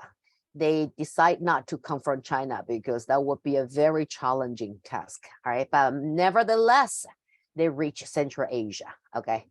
And they also attempt to invade India, but not so successful. Eventually, they conquer. Okay, not this Umayyad Caliphate, but another Islamic state that would conquer northern part of India, but just the northern part, not the entire subcontinent of India. And that's mainly because India has its very rooted belief system called Hinduism, right? And Islam appeal to what? Equality, right? But Hinduism promote caste system. So no way Hindus, they will adopt Islam as their new religion, especially the government, right? Okay. And then they want to expand their ummah, right? On top of that, they also want to control trade routes and rich agriculture. That makes sense because now your empire grow to such a large scale, right? In order to run your empire sufficiently, you need money, right? And how do you acquire money? Through trade, right? So they want to control trade routes. And which trade route we are talking about? Okay, so which trade route are we talking about when we look at the map? They want to control the trade route. We look at this map. Which trade route we are talking about? Anybody? We have 3 different trade routes. Huh? The Silk Road. Silk Road, bingo, thank you. And perhaps also another trade route.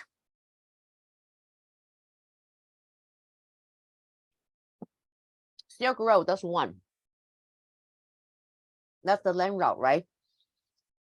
And don't forget their hometown, their homeland is a peninsula, right? So they're kind of, feel comfortable about this waterway, right? And another trading route would be Indian Ocean trade routes.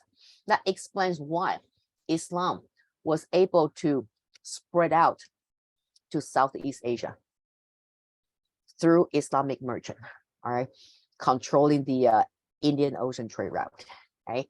Okay, so they want to control the trade route, and you're right, Ren, right? Thank you. And they want to control this trade route of Silk Road because it's very lucrative, right?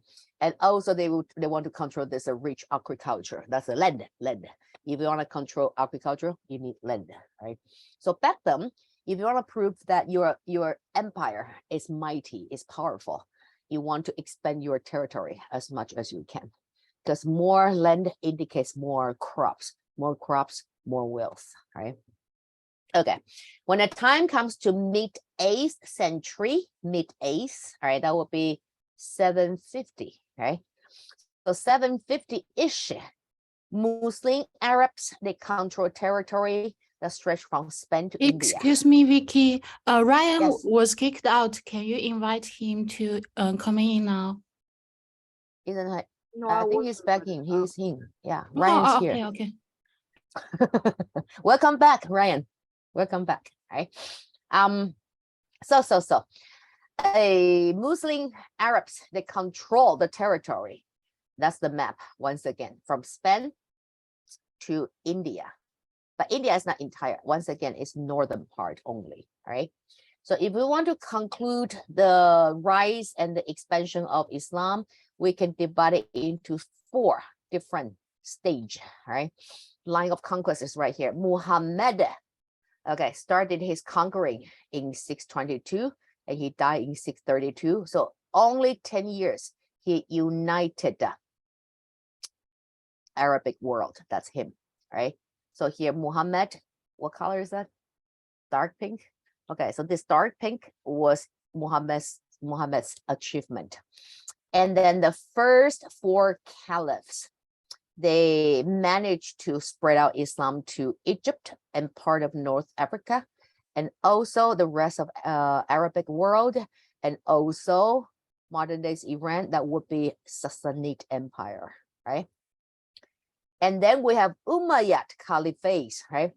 So Umayyad Caliphate add on this part of territory, that's Central Asia already, all right? And expand their influence to Morocco, modern days Morocco here.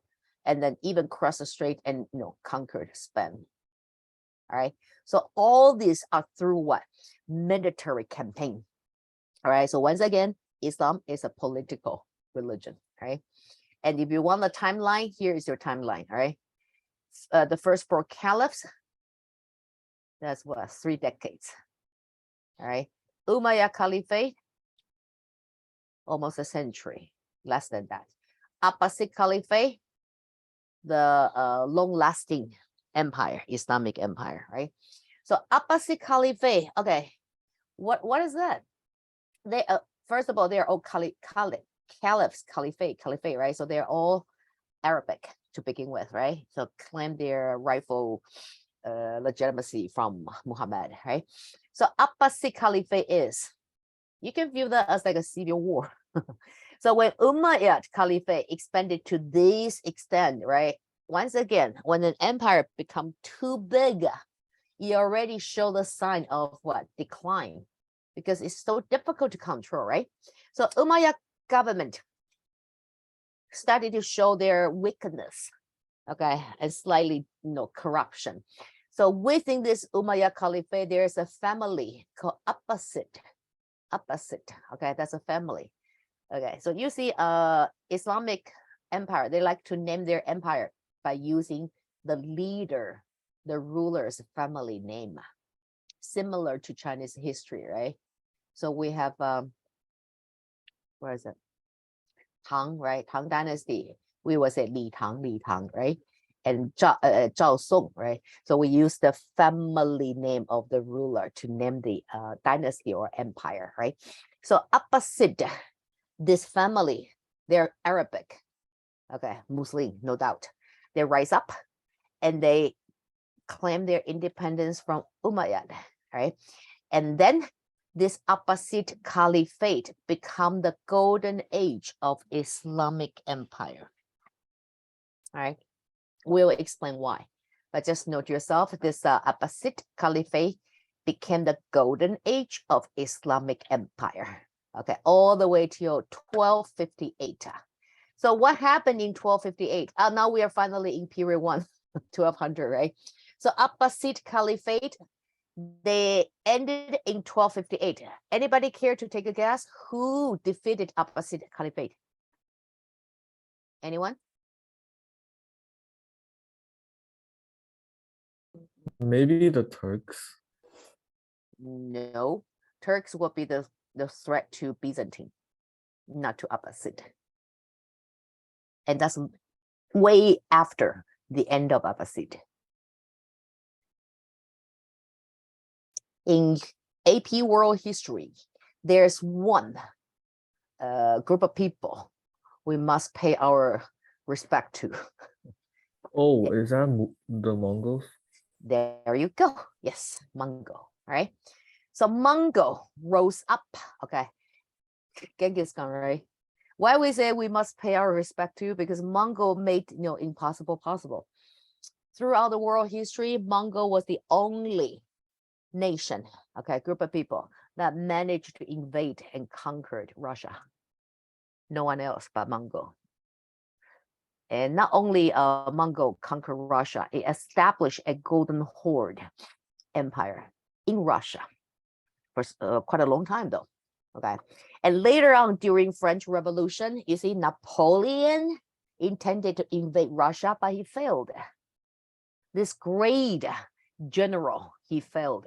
And later on during World War II, Adolf Hitler break this pact with Russia, right? With Stalin, and he raided Russia, and he failed, right? So only Mongol made it happen, right? So Mongol rose up and conquered pretty much the entire Asia, pretty much, all right? And established the largest land-based empire, right? Because their empire is like consecutive land, not like a chop up, unlike the United Kingdom, some here, some there, right? So Mongol replaced Abbasid, and Mongol did not take down Byzantine though, all right? And Mongol later down will fail because of their, lack of experience to govern over, the mighty land. So Mongol failed, and then you will see Islam rise up again, all right? So Islamic empire, they have this like a roller coaster. They started from 622, right, by Muhammad, and they reached their peak when Abbasid Caliphate was established, right? And they thrived all the way to 1258, the 13th century, right? So from 7 to 13th century, 6 centuries, they thrive, but they were defeated by Mongol, and Mongol was ruling over pretty much entire Asia for almost 1 century, and Mongol failed, right? And then you see Islam rise again. And that's why we have the Turkish Muslim, the Turkish majority, right? They would pose the threat to Byzantine Empire. So Mongol did not end Byzantine. It was the Turkish Muslim ended Byzantine, right? Okay, so with this timeline, hopefully that'll give you a better idea how this Islam rise up, right? Well, we already talked about this one, right? Caliphate and Sultanate, right? So Caliphate versus Sultanate.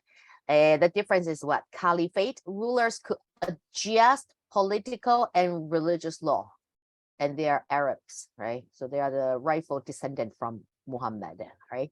So they can adjust even religious law. But Sultanate, sorry, you can only adjust political law, and you must enforce, not adjust, but enforce religious law, right? So they have, the Sultan have no right to change the Islamic law at all. And they are non-Arabs, like, Turks or Persian or Egyptian, okay? And here we talk about the first 4 caliphs, right? And they managed to spread out Islam's influence outside the Arabian Peninsula. And then the very first empire, caliphate, established by Islamic power is Umayyad. But later on, the civil war, because viewed as like a civil war, right? So the Abbasid family separate from Umayyad Caliphate and establish their own Abbasid Caliphate, all right? So Umayyad Caliphate was ruled by a caliph, of course, right? But other loyal province, these converted people, they have their local ruler, right? And those ruler can only be called as a sultan. If you watch the Disney movie Aladdin, the father of Princess Jasmine, he is actually a sultan. That tell you something already, right? Okay, so that's the difference between caliphate and sultanate, right? Then by 750, right, we have Abbasid, right, taken control from the Umayyad, right? But they did not control Spain though. So Umayyad still remained their power in Spain, but the rest of this former caliphate was now controlled by Abbasid's family, right? And then most of these local states, right, like Persia, Egypt, they were not Muslim to begin with, right? They are not even Arabs, right? But they converted, okay? So these local states, they become autonomous, okay? Because Umayyad Caliphate lose their influence, right? Empire grow too big. So this local state, their local government gradually regain their autonomy, right? But they continue to pay and pledge loyalty to the Abbasid. So that means what? Abbasid Caliphate, right? The dark, am I colorblind? The light orange right here. Okay, this light orange right here. This is Abbasid Caliphate, all right? But Egypt gradually regained their autonomy, all right? But don't get mistaken, right? Even they gain their autonomy, they still show their royalty to Abbasid Empire. Yes, Ryan? Okay, so they still show their royalty to Abbasid Empire, all right? But they have their autonomy. Yes.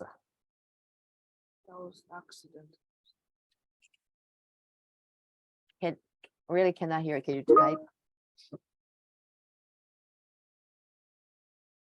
Ryan, you may want to adjust your microphone because your voice is really soft, and I have a difficulty hearing you. Maybe it's my hearing, but could you type? All right. Okay. So when you're typing, we are continuing. Okay. So we talk about this Abbasid Caliphate. Is viewed as the golden age of Islamic empire, right? The reason why is because they relocate their capital to Baghdad.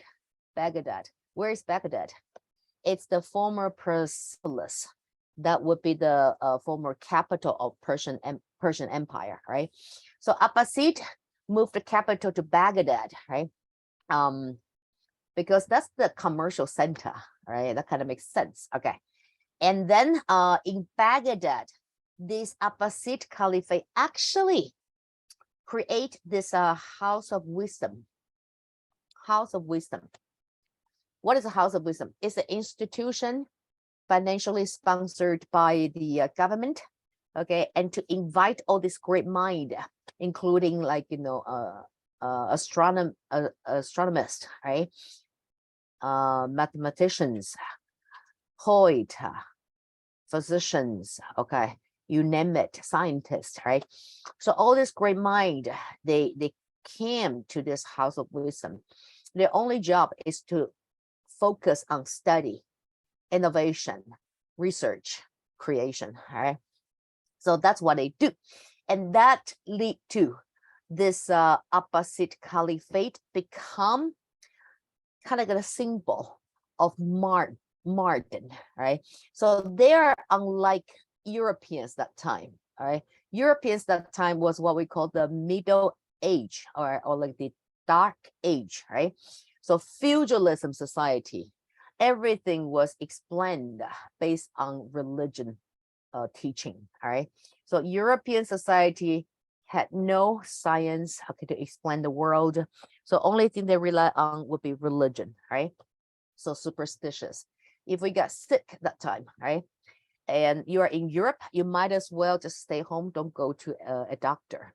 The doctor may make your symptom even worse because they believe that if you have a diarrhea, that means what? That means your body is possessed by devil, and they will force you to swallow a live toddy. Use the toddy, it's toxic, right? To kill the devil inside you. But in Islam, in Abbasid Caliphate, it will be different. Okay, so in Abbasid Caliphate, the physician, they already developed diagnose system. So they can diagnose what's wrong with you. And once they figure out, like you have a measles, you have smallpox, then they will prescribe you with herbal medicine. Okay, so they are more reliable. So in comparison, you will see the difference between Europe and Abbasid Caliphate, right? And why Abbasid Caliphate was able to achieve this kind of success? Well, because they have a House of Wisdom. Okay? And why they have the money to support this, House of Wisdom? Because the government control the trade route, Silk Road. You see? So once the economy is solidified, and then the society will thrive, right? And the government will be supported.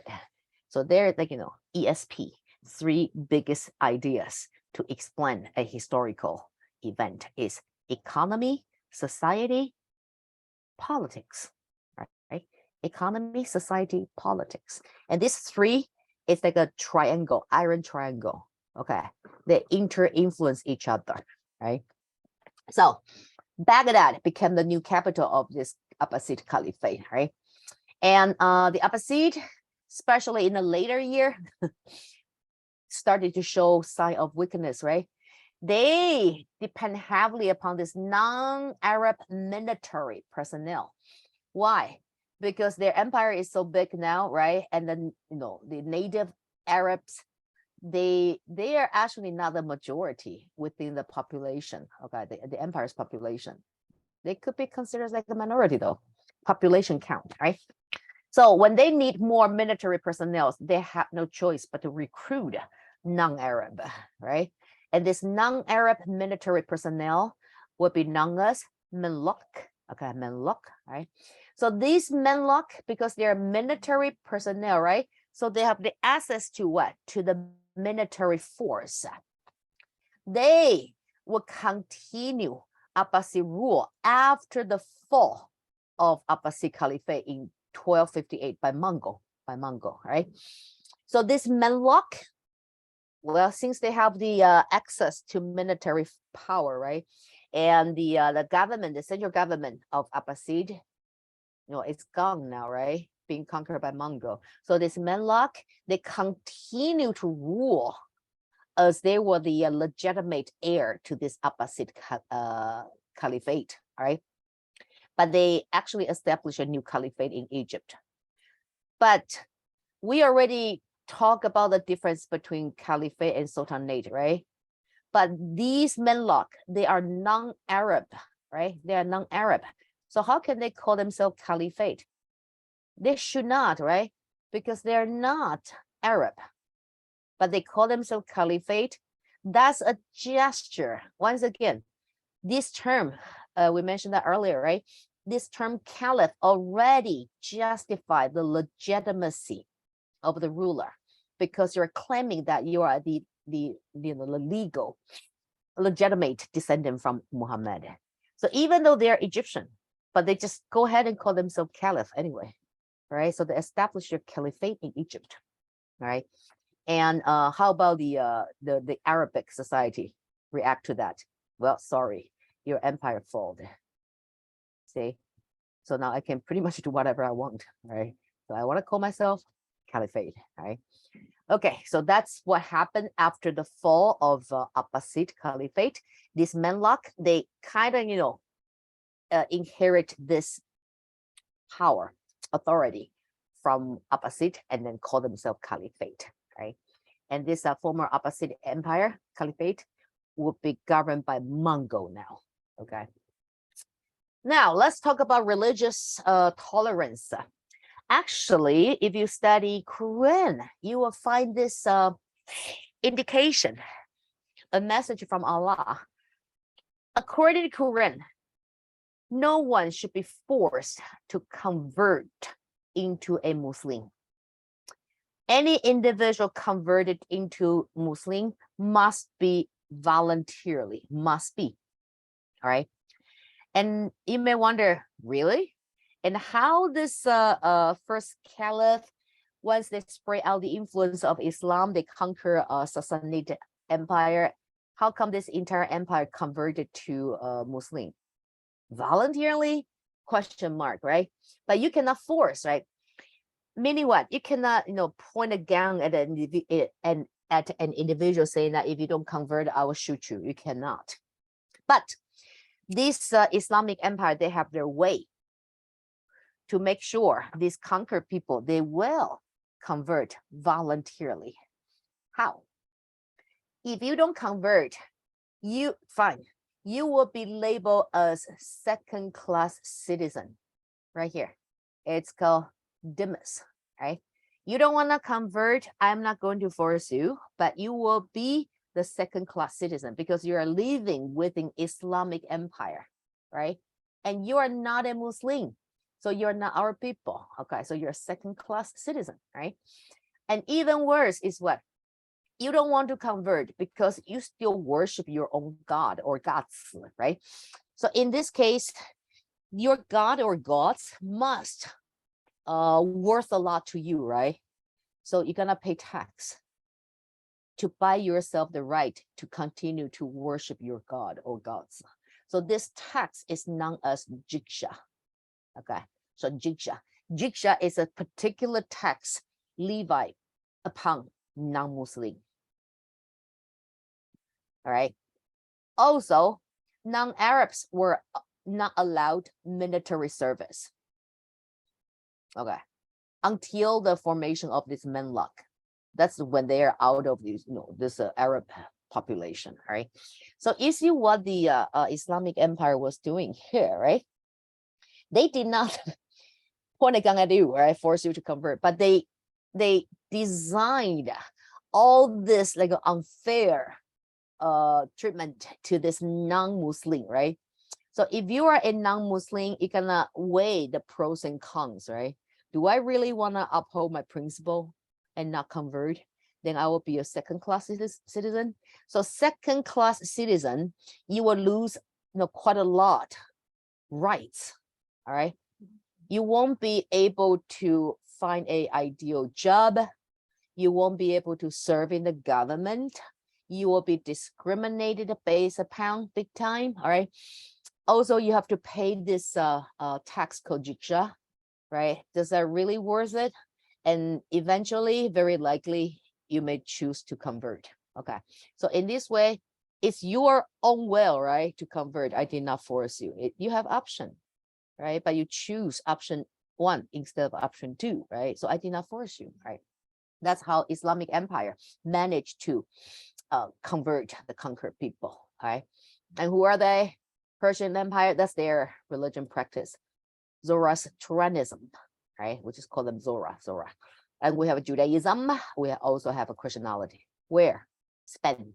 Spain is a Catholic state, right? So,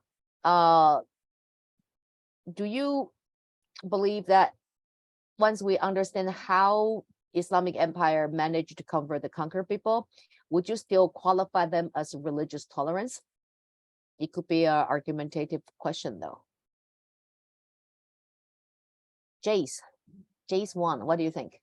Would you still qualify Islam as a religious tolerant religion? Jace, are you there? Yes. So I'll say from my perspective. So in Singapore, we have many races, and Malays are one of them, and their main religion is Islam. Yes. So they are all Muslims. So Singapore is fine. But then if you look at like the Middle East, where people's human rights are being oppressed, then that is definitely not something that we should tolerate. Okay, good point. So I was told that the majority in Singapore are Muslims, right? And they convert willingly. And the motivation, if you trace back, is because once they convert, they can secure a better term in trade with Muslim merchant, right? So they are not forced. They just want to secure this trade benefit, right? And Singapore uphold human rights, right? And you're right about that one. And in Middle East, it's not that they deny human rights, it's they are more strict to practice Islamic law, right? Because Islam originated from Arabia world, right? And then once the conquered people like Persia, right, modern day Iran, they convert, right? And then they become a tradition, because if you trace back, that would be what? In the 7th and 8th century, and now we're sitting at 21st century, right? That would be 14 centuries apart. So 14th century, that's 14,000 years. So this Islamic belief system is like coded into the people's DNA there in Middle East, right? So they are more strict to carry out this Sharia law. So their punishment upon this violation against Quran's teaching is severe, right?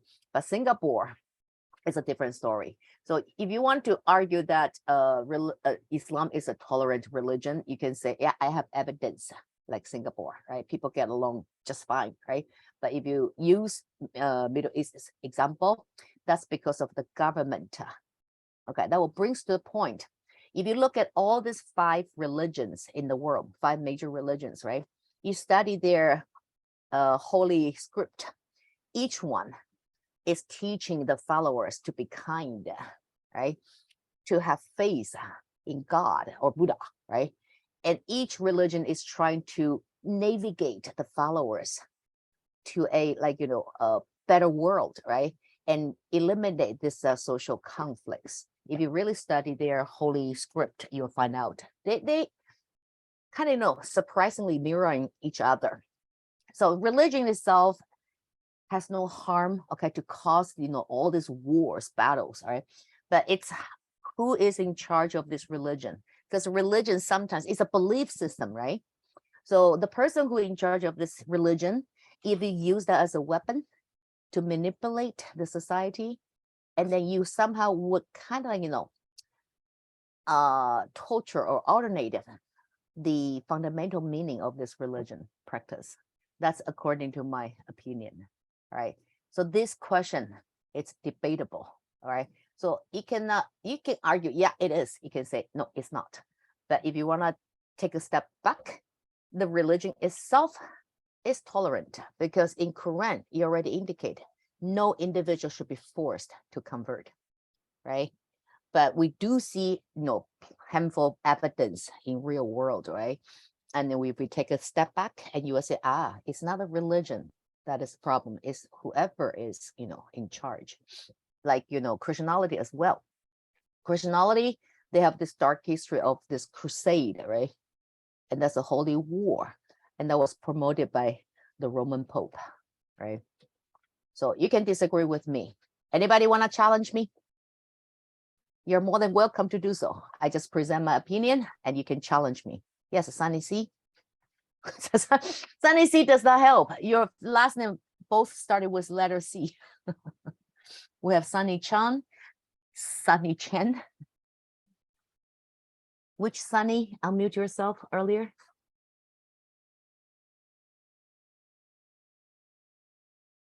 That should be Sunny Chang, right? You want to express your opinion towards the question we just discussed? Sunny Chang? Sunny Chang from China?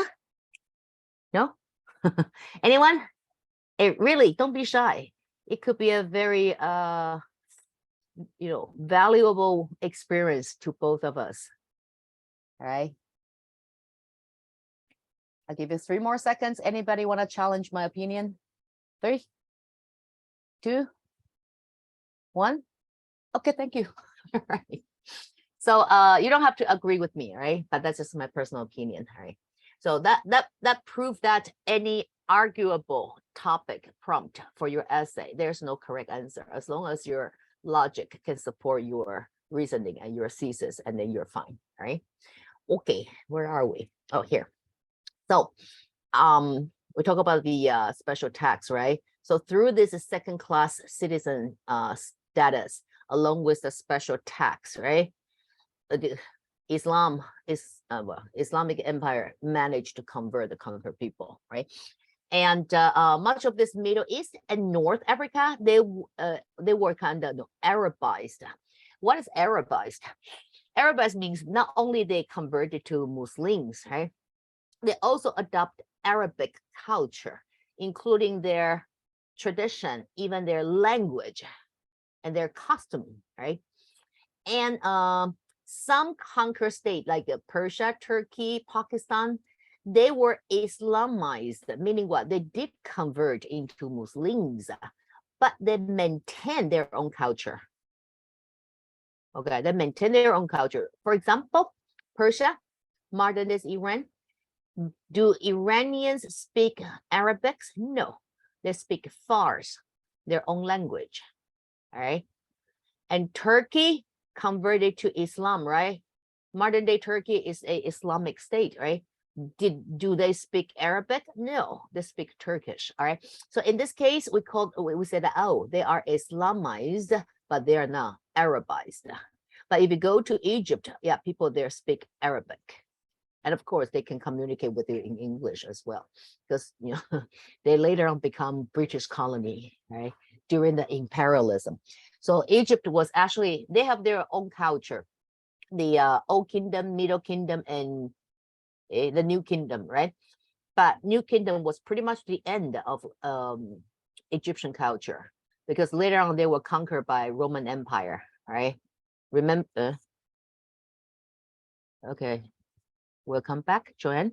So Roman Empire kind of control Egypt, right? Remember Cleopatra, the pharaoh, the lady pharaoh, okay, secure power in Egypt with the support of Caesar, right? So that's the time Roman sort of kind of conquer Egypt and control the Egyptian government, right? And later on, Roman Empire fall, and then Islamic Empire rise up, right? So Islam, so we have Roman Empire, Roman culture influence Egypt, and later on we have Islamic culture influence Egypt, and later on we have a British culture during the imperialism influence Egypt. So Egypt has this, indigenous culture along with 3 foreign cultures. That's why Egypt, they speak both Arabic and English, right?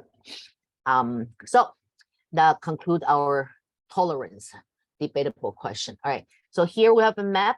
This is contemporary Arab speaking regions. All right, so of course Saudi Arabia, including Yemen, okay, and then we have Egypt right here, right, and pretty much the entire North Africa, they speak Arabic.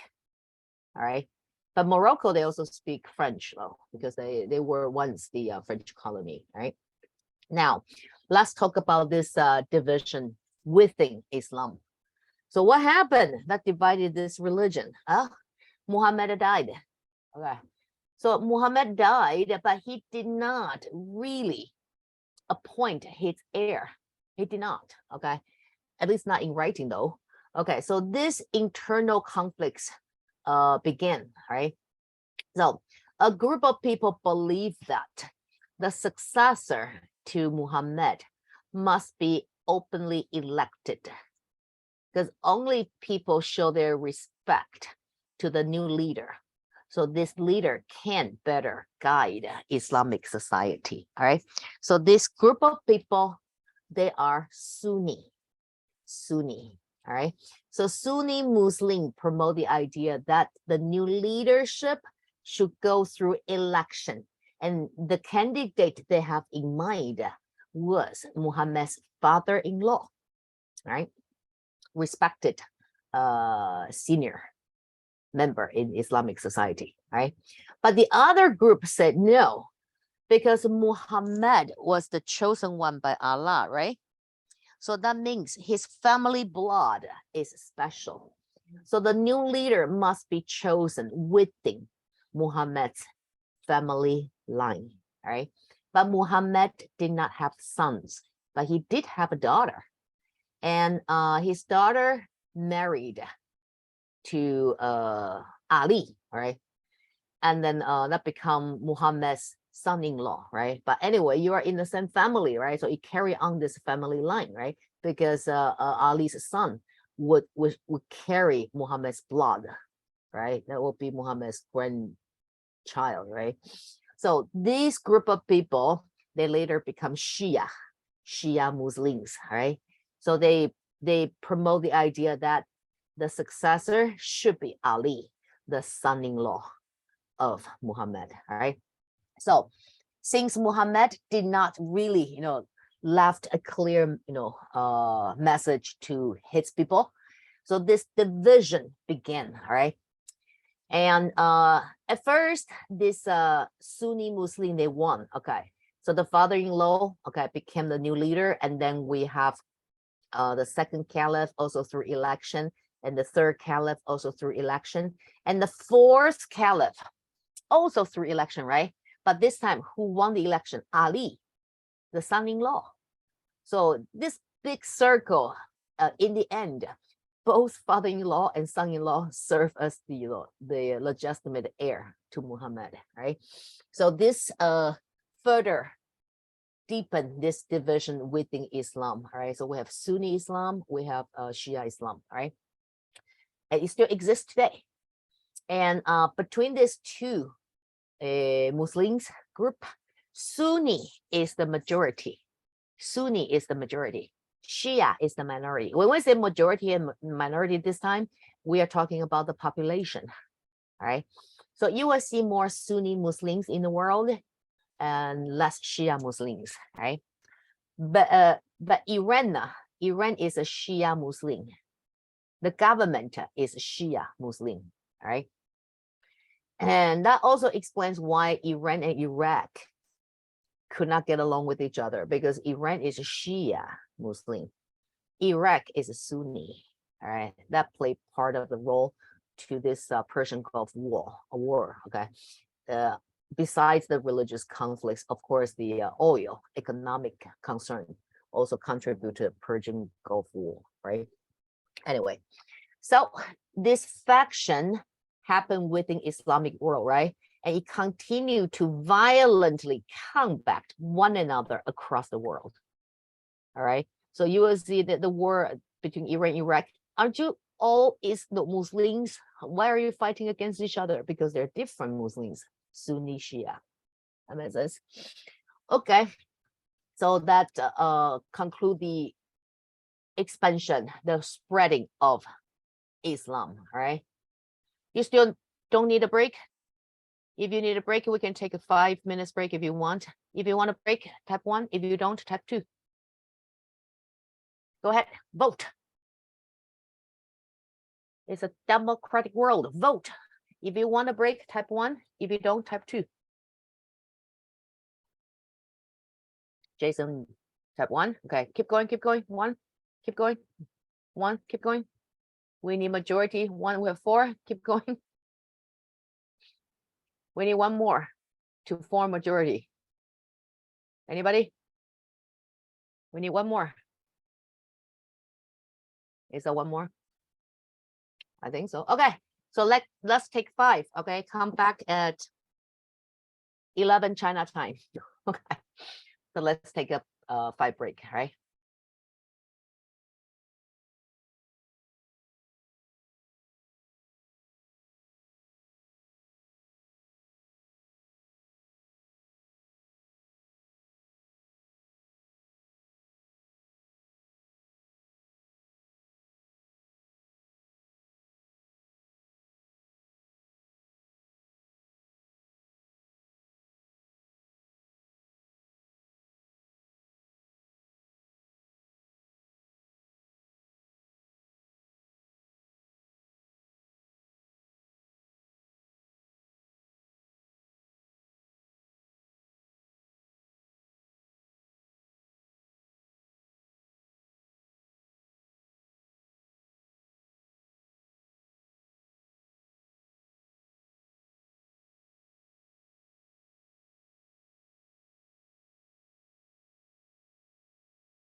Okay, guys, let's come back in 1 minute. If you are ready back, type 2. Thank you, Ren. So I won't confuse. Yeah, thank you, Jason. Welcome back. Who else? Thank you, Lucas. Welcome back. Who else is back? If you're back, type 2, so I know we have everybody.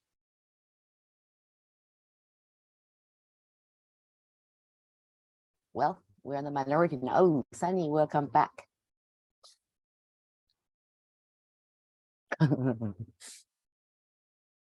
Who else? We have 4. Alex, are you back? Jace, are you back? Joanne, are you back?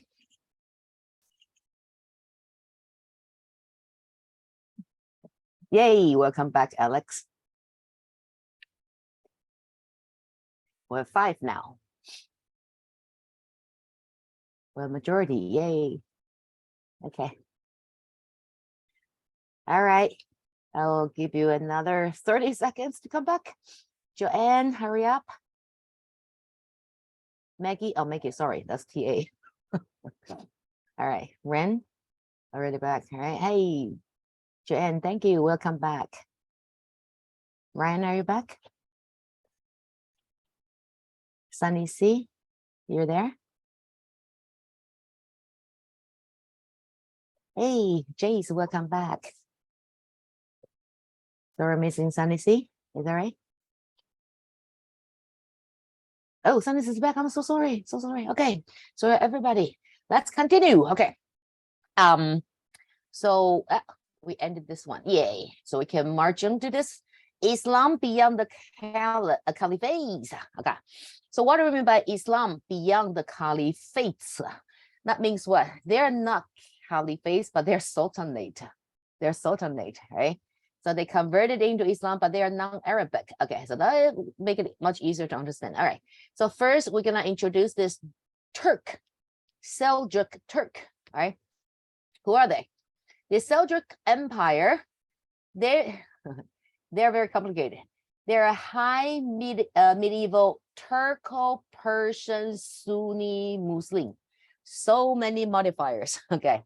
So they are Turkish/Persian ethnic, and it's an Islamic empire, so they're Muslim empire, but what school? Sunni or Shia, but they're Sunni, right? So we call them Turco-Persian Sunni Muslim Empire, right? So Seljuk, nevertheless, they're still Islamic empire, right? But because they are not Arabic, right? So they can only call themselves what? Sultanate, okay. So this Seljuk Empire, founded by Turk, okay. Turk, Tujue, right? The historians believe modern day Turkey is descendant of Tujue, just Turk, right? And how about Xiongnu? Anybody know what happened to the West Xiongnu? They somehow just disappeared. They end up invading the Roman Empire, and I believe a few of them settled in Hungary, because Han. Yes. I believe the rest of them stayed behind in Mongolia, and then they remained fractured until Genghis Khan and Mongol Empire happened. Yeah, and thank you. You really know history. I'm impressed. Good for you, Jason. Thank you. Some historians believe that modern days Hungary is the descendant from West Xiongnu, yes, no, yeah, Xiongnu, right? Because something interesting I want to share with you is most Europeans, their name is first name first, family name last, right? Like a John Smith, right? Like a Lady Gaga is a bad example. Joe Biden, right? So first name first, family name last, right? But Chinese, we go opposite, right? It's first name paired by, last name paired by first name, right? Within Europe, only Hungary, they use first name first, I mean family name first, and then the first name. So same system like Asian. It's an Asian system, like Japan, like Korea, like China, right? So how come within the entire Europe, only Hungarian, they have different system to name themselves? They use Asian system. So that kind of serve as an evidence to support this kind of theory, right? But anywho, so Turco, right? Tujua, right? So Turco, Persian, right? They are non-Arabic, right? But still, they founded by Turk in 1037 from their homelands in Central Asia. Okay. And Central Asia, this Turkish society used to be nomadic, right? But they were kind of, badly threatened by Chinese, right? So that time, 1037, that would be Song Dynasty, right? Yeah, 960 to 1280, Song Dynasty, I believe, right? So Song Dynasty constantly pose threats to this nomadic tribes, right? So somehow force them to migrate west, right? Including Han people, right? I'm not talking about Han Chao, but HUN, Han, right?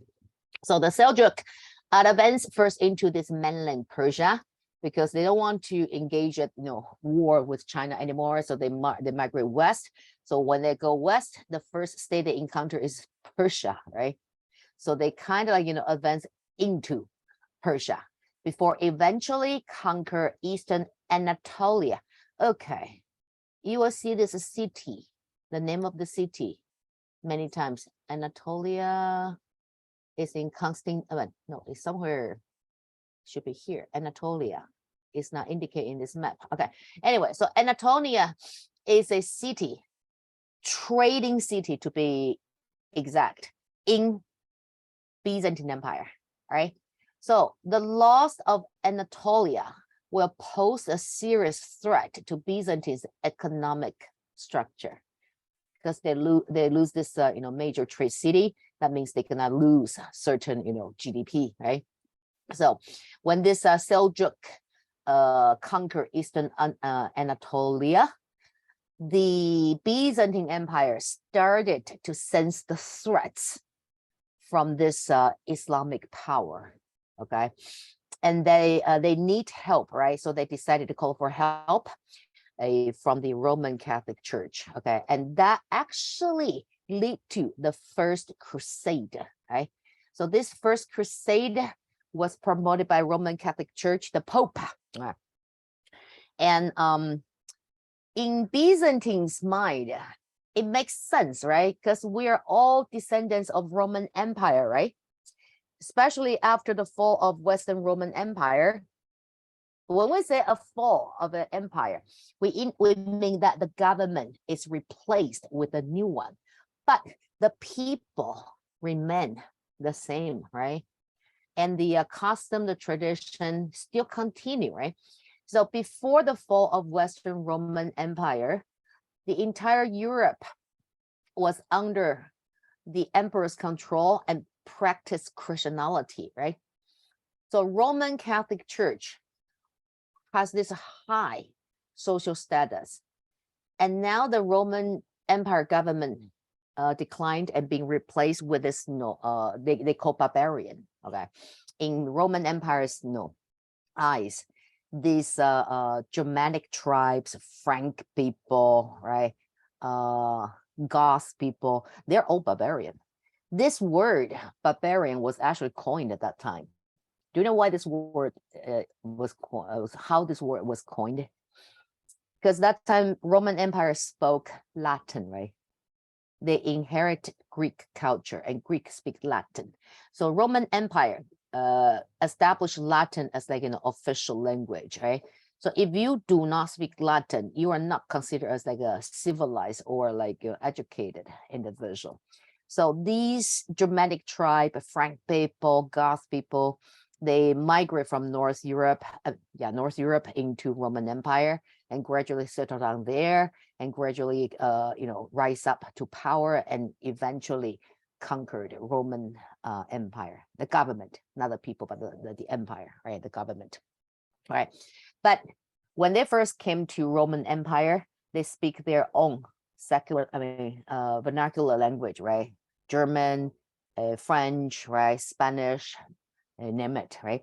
So none of this language makes sense to Roman people's ears.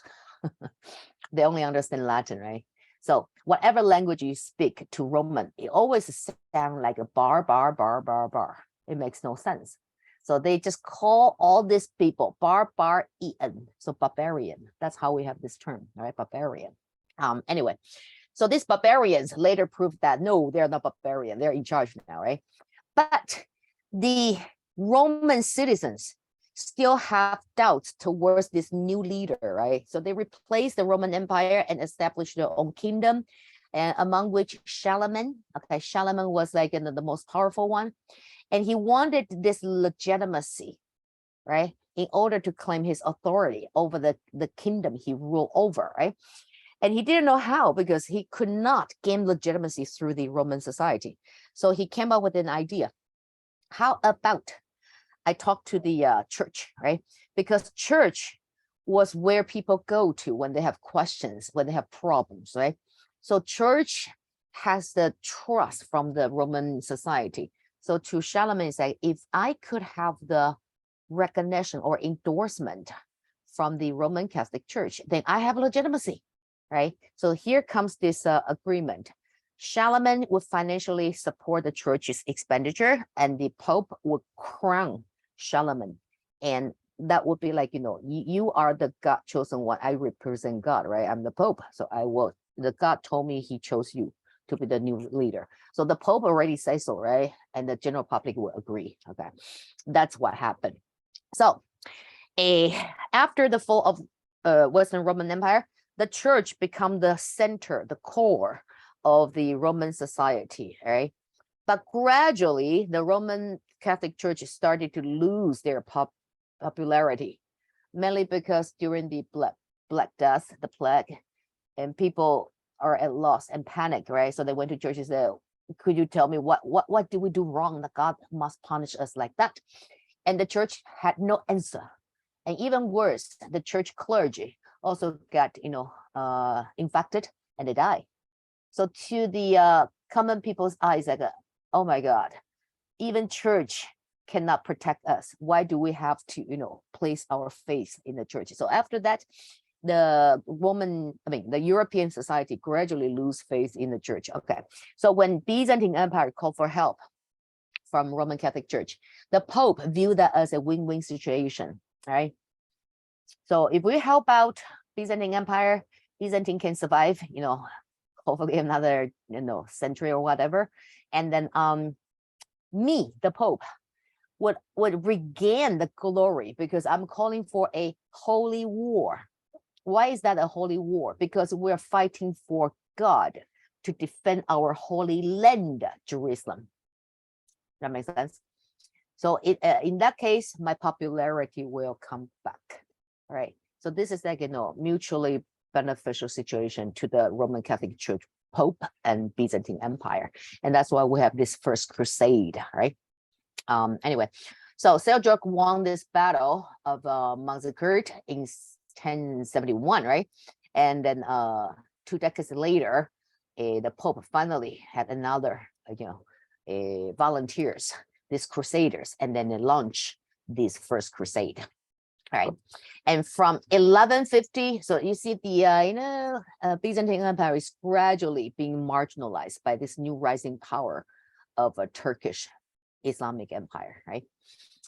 So when the time comes to 1150 to 1250, the Seljuk Empire declined, okay, and then it was invaded by the Mongols around 1260, right? So you see Mongol rise up and not only take down Abbasid Caliphate, also take down this Seljuk Empire. But Mongol did not take down Byzantine, did not. It was later the Ottoman Empire did that, right?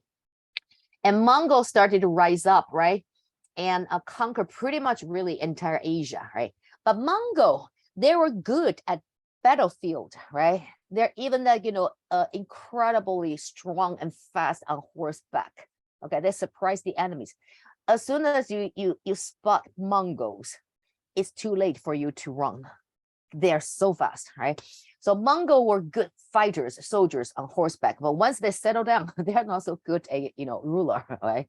So Mongol Empire did not last that long, approximately like a century, right? And Mongol did not know how to rule, but they decided to adopt this tributary system. Meaning what?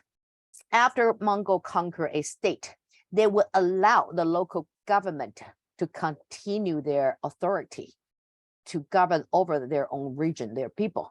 But as long as they pay tribute, they pay tax and recognize Mongol as their new government, and that they would be cool. And Mongol did not force the conquered people to convert. Do you know why? Why Mongol did not force their conquered people to convert?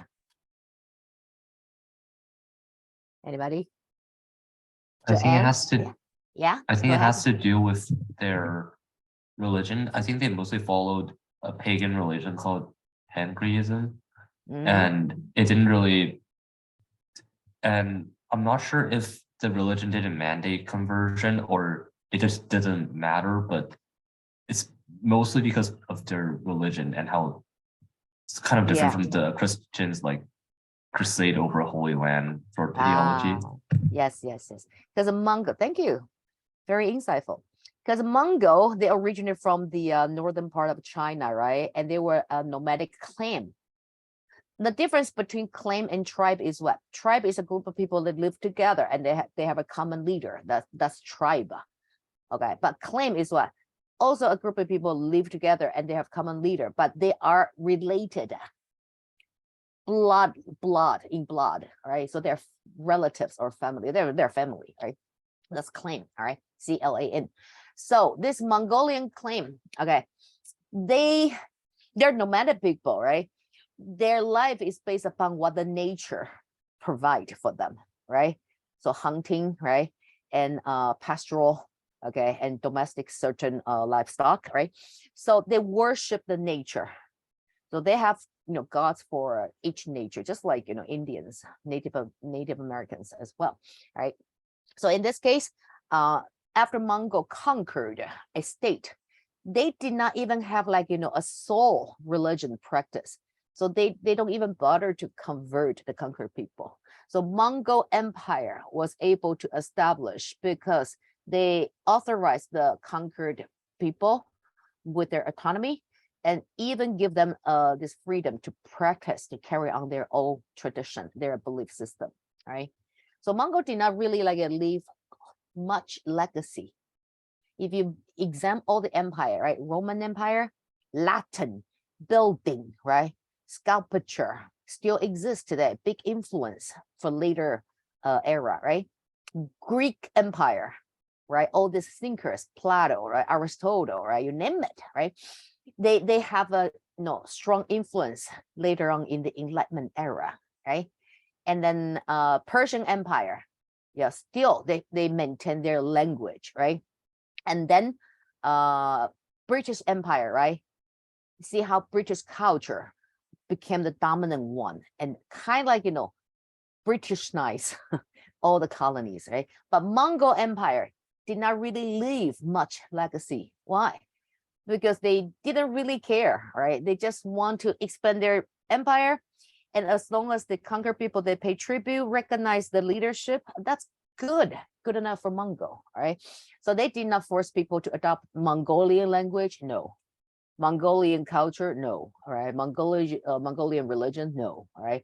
So even though Mongol did not really leave, much legacy, but the way they govern over their huge empire become a system that later empire followed, all right? So later empire, they adopt this tributary system, okay? And that would avoid these unnecessary riots due to these cultural conflicts. The Ottoman Empire later on would face that kind of situation, right? Anywho, so Mongol, they divided Anatolia because the Mongol conquered Seljuk Empire, right? And don't forget, Seljuk Empire conquered Anatolia in 1071, right? So these three cities now belong to Mongol. But Mongol, once again, did not really want to convert the conquered people. So they actually just divided Anatolia into emirates. Okay, so emirates is what? Region ruled by Arab noblemen. And who are they? They are from this Seljuk Empire, right? Or military personnel, right? So eventually one of these, okay, these emirate, among this, we have an Ottoman. Okay, so Ottoman is what? The family of Os, right? They rise up and they started to show their power and get, recruit their followers. To a point, they conquered Byzantine Empire and established this Ottoman Empire. That's why Ottoman Empire in Chinese, it doesn't translate into 奥特曼帝国. Okay, I used to say that. Okay, but it's not. It's 奥斯曼. Why? Because it's founded by the Os family. So 奥斯曼帝国, right? So Ottoman Empire. That makes sense? Okay, so this is how Mongol govern over conquered people. All right, so that's Seljuk Turk. That's one of the sultanate. And then we have we cover India today. Delhi Sultanate. Right. So by looking at this term, we already know they are non-Arabic. Right. So Delhi Sultanate, they were a group of Turkic invaders. So Turkish people converted to Muslim, right? They conquered and unified the India subcontinent, but just the north part, not the south. Again, because the deeper south, stronger the Hinduism is, all right? So when conquering, they frequently destroy this enemy temple and shrine. See, they are not tolerant to other religious practice, right? So mainly destroy Hindu. Other temples and shrine could be like Buddhism, right? They also prosecute this other religion, okay, not really tolerant, right? Like Hinduism and Sikhism, right? So this is a religion that invaded by this Guru Naka, right? And also they are influenced by Islam, Hinduism, and Buddhism belief. So you see all this religious practice, they managed to spread out outside their homeland, right? And once they reach out to other state, they would encounter with the local culture, local belief system. And that's the phenomena we call syncretized or syncretization, okay? Meaning what? You have a new culture or belief system being introduced to a foreign state, but the foreign state, they already have their endogenous practice, right? Their own culture system, right? But somehow if people accept your culture or your belief system, they adopt it, but they are not going to give up their old practice, right? So a new form of religion will be born. All right. Just like if you visit any Chinese restaurant in America, it's not really Chinese food anymore, right? It incorporate with American culture, right? Because Americans, they don't like to pick bones, right? So if you order like a what's that? General Tang Zuo chicken, right? Anyway, it's all chicken breast, but it's not traditional way how Chinese restaurant make it, prepare it, right? So that's an example of a syncretization, all right? So you adopt a new culture, but you also keep your own culture. So you come up with a syncretized culture, right? So this Sikhism is a religion that include Islam, Hinduism, and Buddhist beliefs. So the whole package here, right? And Delhi Sultanate was not benevolent at all to the conquered people. They taxed these Hindu Muslim, okay, big time, all right? And then ultimately that will weaken this empire, this is Sultanate, right? So leave Delhi vulnerable to the Mughal. So later on, we have a new Islamic empire rise up and replace Delhi. And not only replace Delhi Sultanate, this Mughal, they're also Sultanate. They are non-Arabic Islamic empire, right? So they conquered Delhi. They also managed to spread out their governing all the way to the south of India. Why? Because Mughal Empire practice religious tolerance. You do not need to convert into a Muslim. If you don't convert, I don't tax you. additionally. All right. So that kind of gesture already show is like, see, Islam is not such an evil religion, right? This Delhi Sultanate is an exception, right? So Delhi was the first Islamic empire that invaded India and managed to govern over the northern part of India. But they did not last long because their brutal taxation upon non-Muslim and their religious intolerance weakened their authority. All right, and eventually, when Mughal rise up, most Hindus they support Mughal, even though Mughal they are not Hindus, but compared with Delhi, Mughal is much better. So Mughal have the support from the Indian society. That's how they could rise up so fast and replace Delhi. All right. Okay. But however, repel Mongol attacked and were an integrate part of trade, right? But they did not fall into Mongol. So that's something unique about them, right? Okay. And this, we are going to talk about this Islamic trade and diaspora. So diaspora is this, right? Is how plants manage to, spread out and, to carry on to their next generation. All right. So how Islam managed to spread out to pretty much every corner of the world, right? Europe, Africa, Asia, right? America later on, but not this time yet, not until Columbus, got lost and discovered this new continent, all right? But Islam first is through the military conquering, right? Muhammad already said, right? You cannot defend your ummah with your military force, right?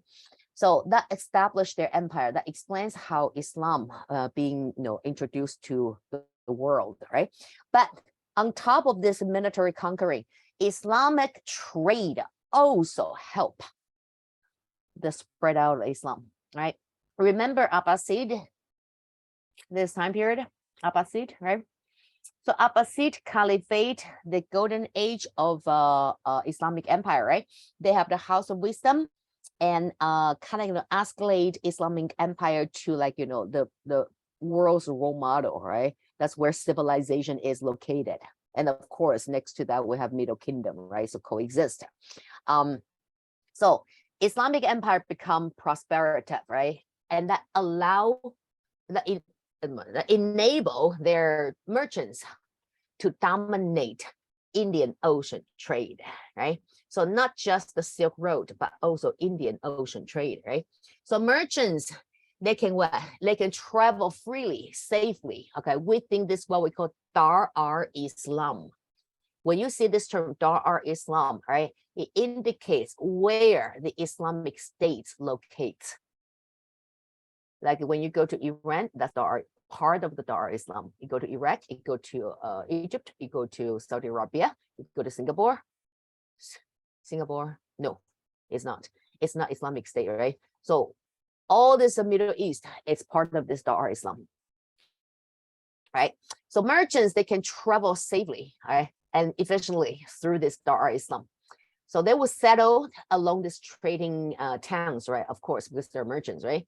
And forming this baratic community, right? And spreading Islam.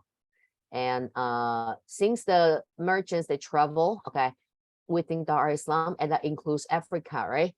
So when they arrive in Africa, through this Saharan desert, right? And arriving which part in Africa in particular? West Africa, right? So when they arrive in West Africa, because there are wealthy merchant and the people in West Africa, like Mali, right? They wanted to trade with this Islamic merchant, right? But if you are a Muslim, you will enjoy better trade term, all right? So most Africans, they convert, right, into Muslim. So their conversion is mainly under the influence of this trade incentive, but they convert voluntarily, all right? So this West African become Islamic society. And we mention Mali, right? It's right here, Mali. Why we mention Mali in particular? Because the ruler of Mali, Mensa Musa, I don't know if you heard of this gentleman or not, that's him, Mensa Musa.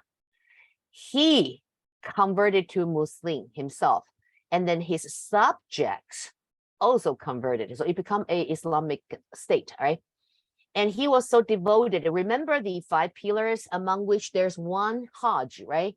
So you cannot, make your pilgrimage to Mecca, and he did. Also, there is what zakat, right? So you are supposed to help the poor, right? So Mensa Musa, he was so rich because he was the ruler, right? And through the trade, he accumulated even more fortune.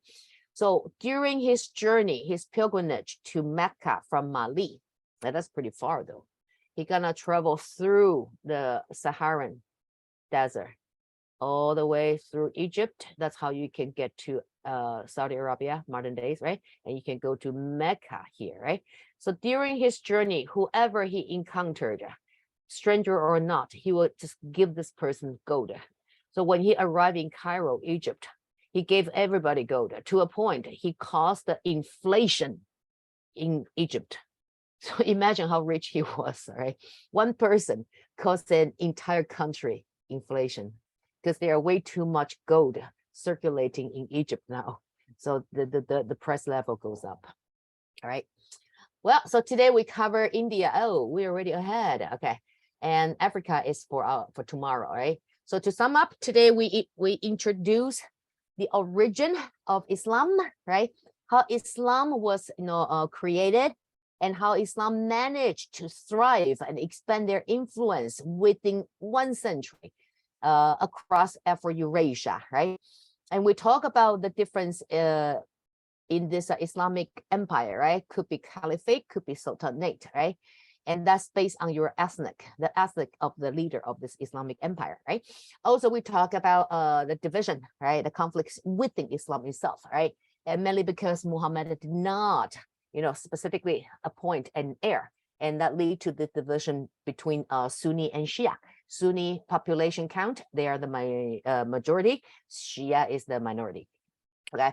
And we also talk about how, on top of this military conquering, Islam managed to spread out even further to Southeast Asia, to Africa. That would be thanks to the merchant, right? So the merchant travel around the world, not the world, okay, but basically the trading city. And then when they arrive, they would offer better trade term to Muslim, all right? So that served as an incentive to the local people voluntarily convert, all right? And so today we ended up in the Seljuk and Delhi Sultanate, right? And tomorrow we'll continue from there and talk about how this Islamic influenced Africa. And on top of that, we're gonna talk about other state building, China, okay, and Japan, and Europe and Southeast Asia, all right? Okay, so do you have any questions? If you have any questions, now it's time to unmute yourself. Questions? Questions? No? All right. In that case, ladies and gentlemen, thank you for attending this class. You have a nice evening or have a good day. I'll talk to you tomorrow. Good night and good day. Bye-bye. Bye-bye. Bye-bye. Bye-bye. Thank you. Bye. Bye. Pleasure. Bye. Talk to you tomorrow. Bye. Bye-bye. Bye. Bye.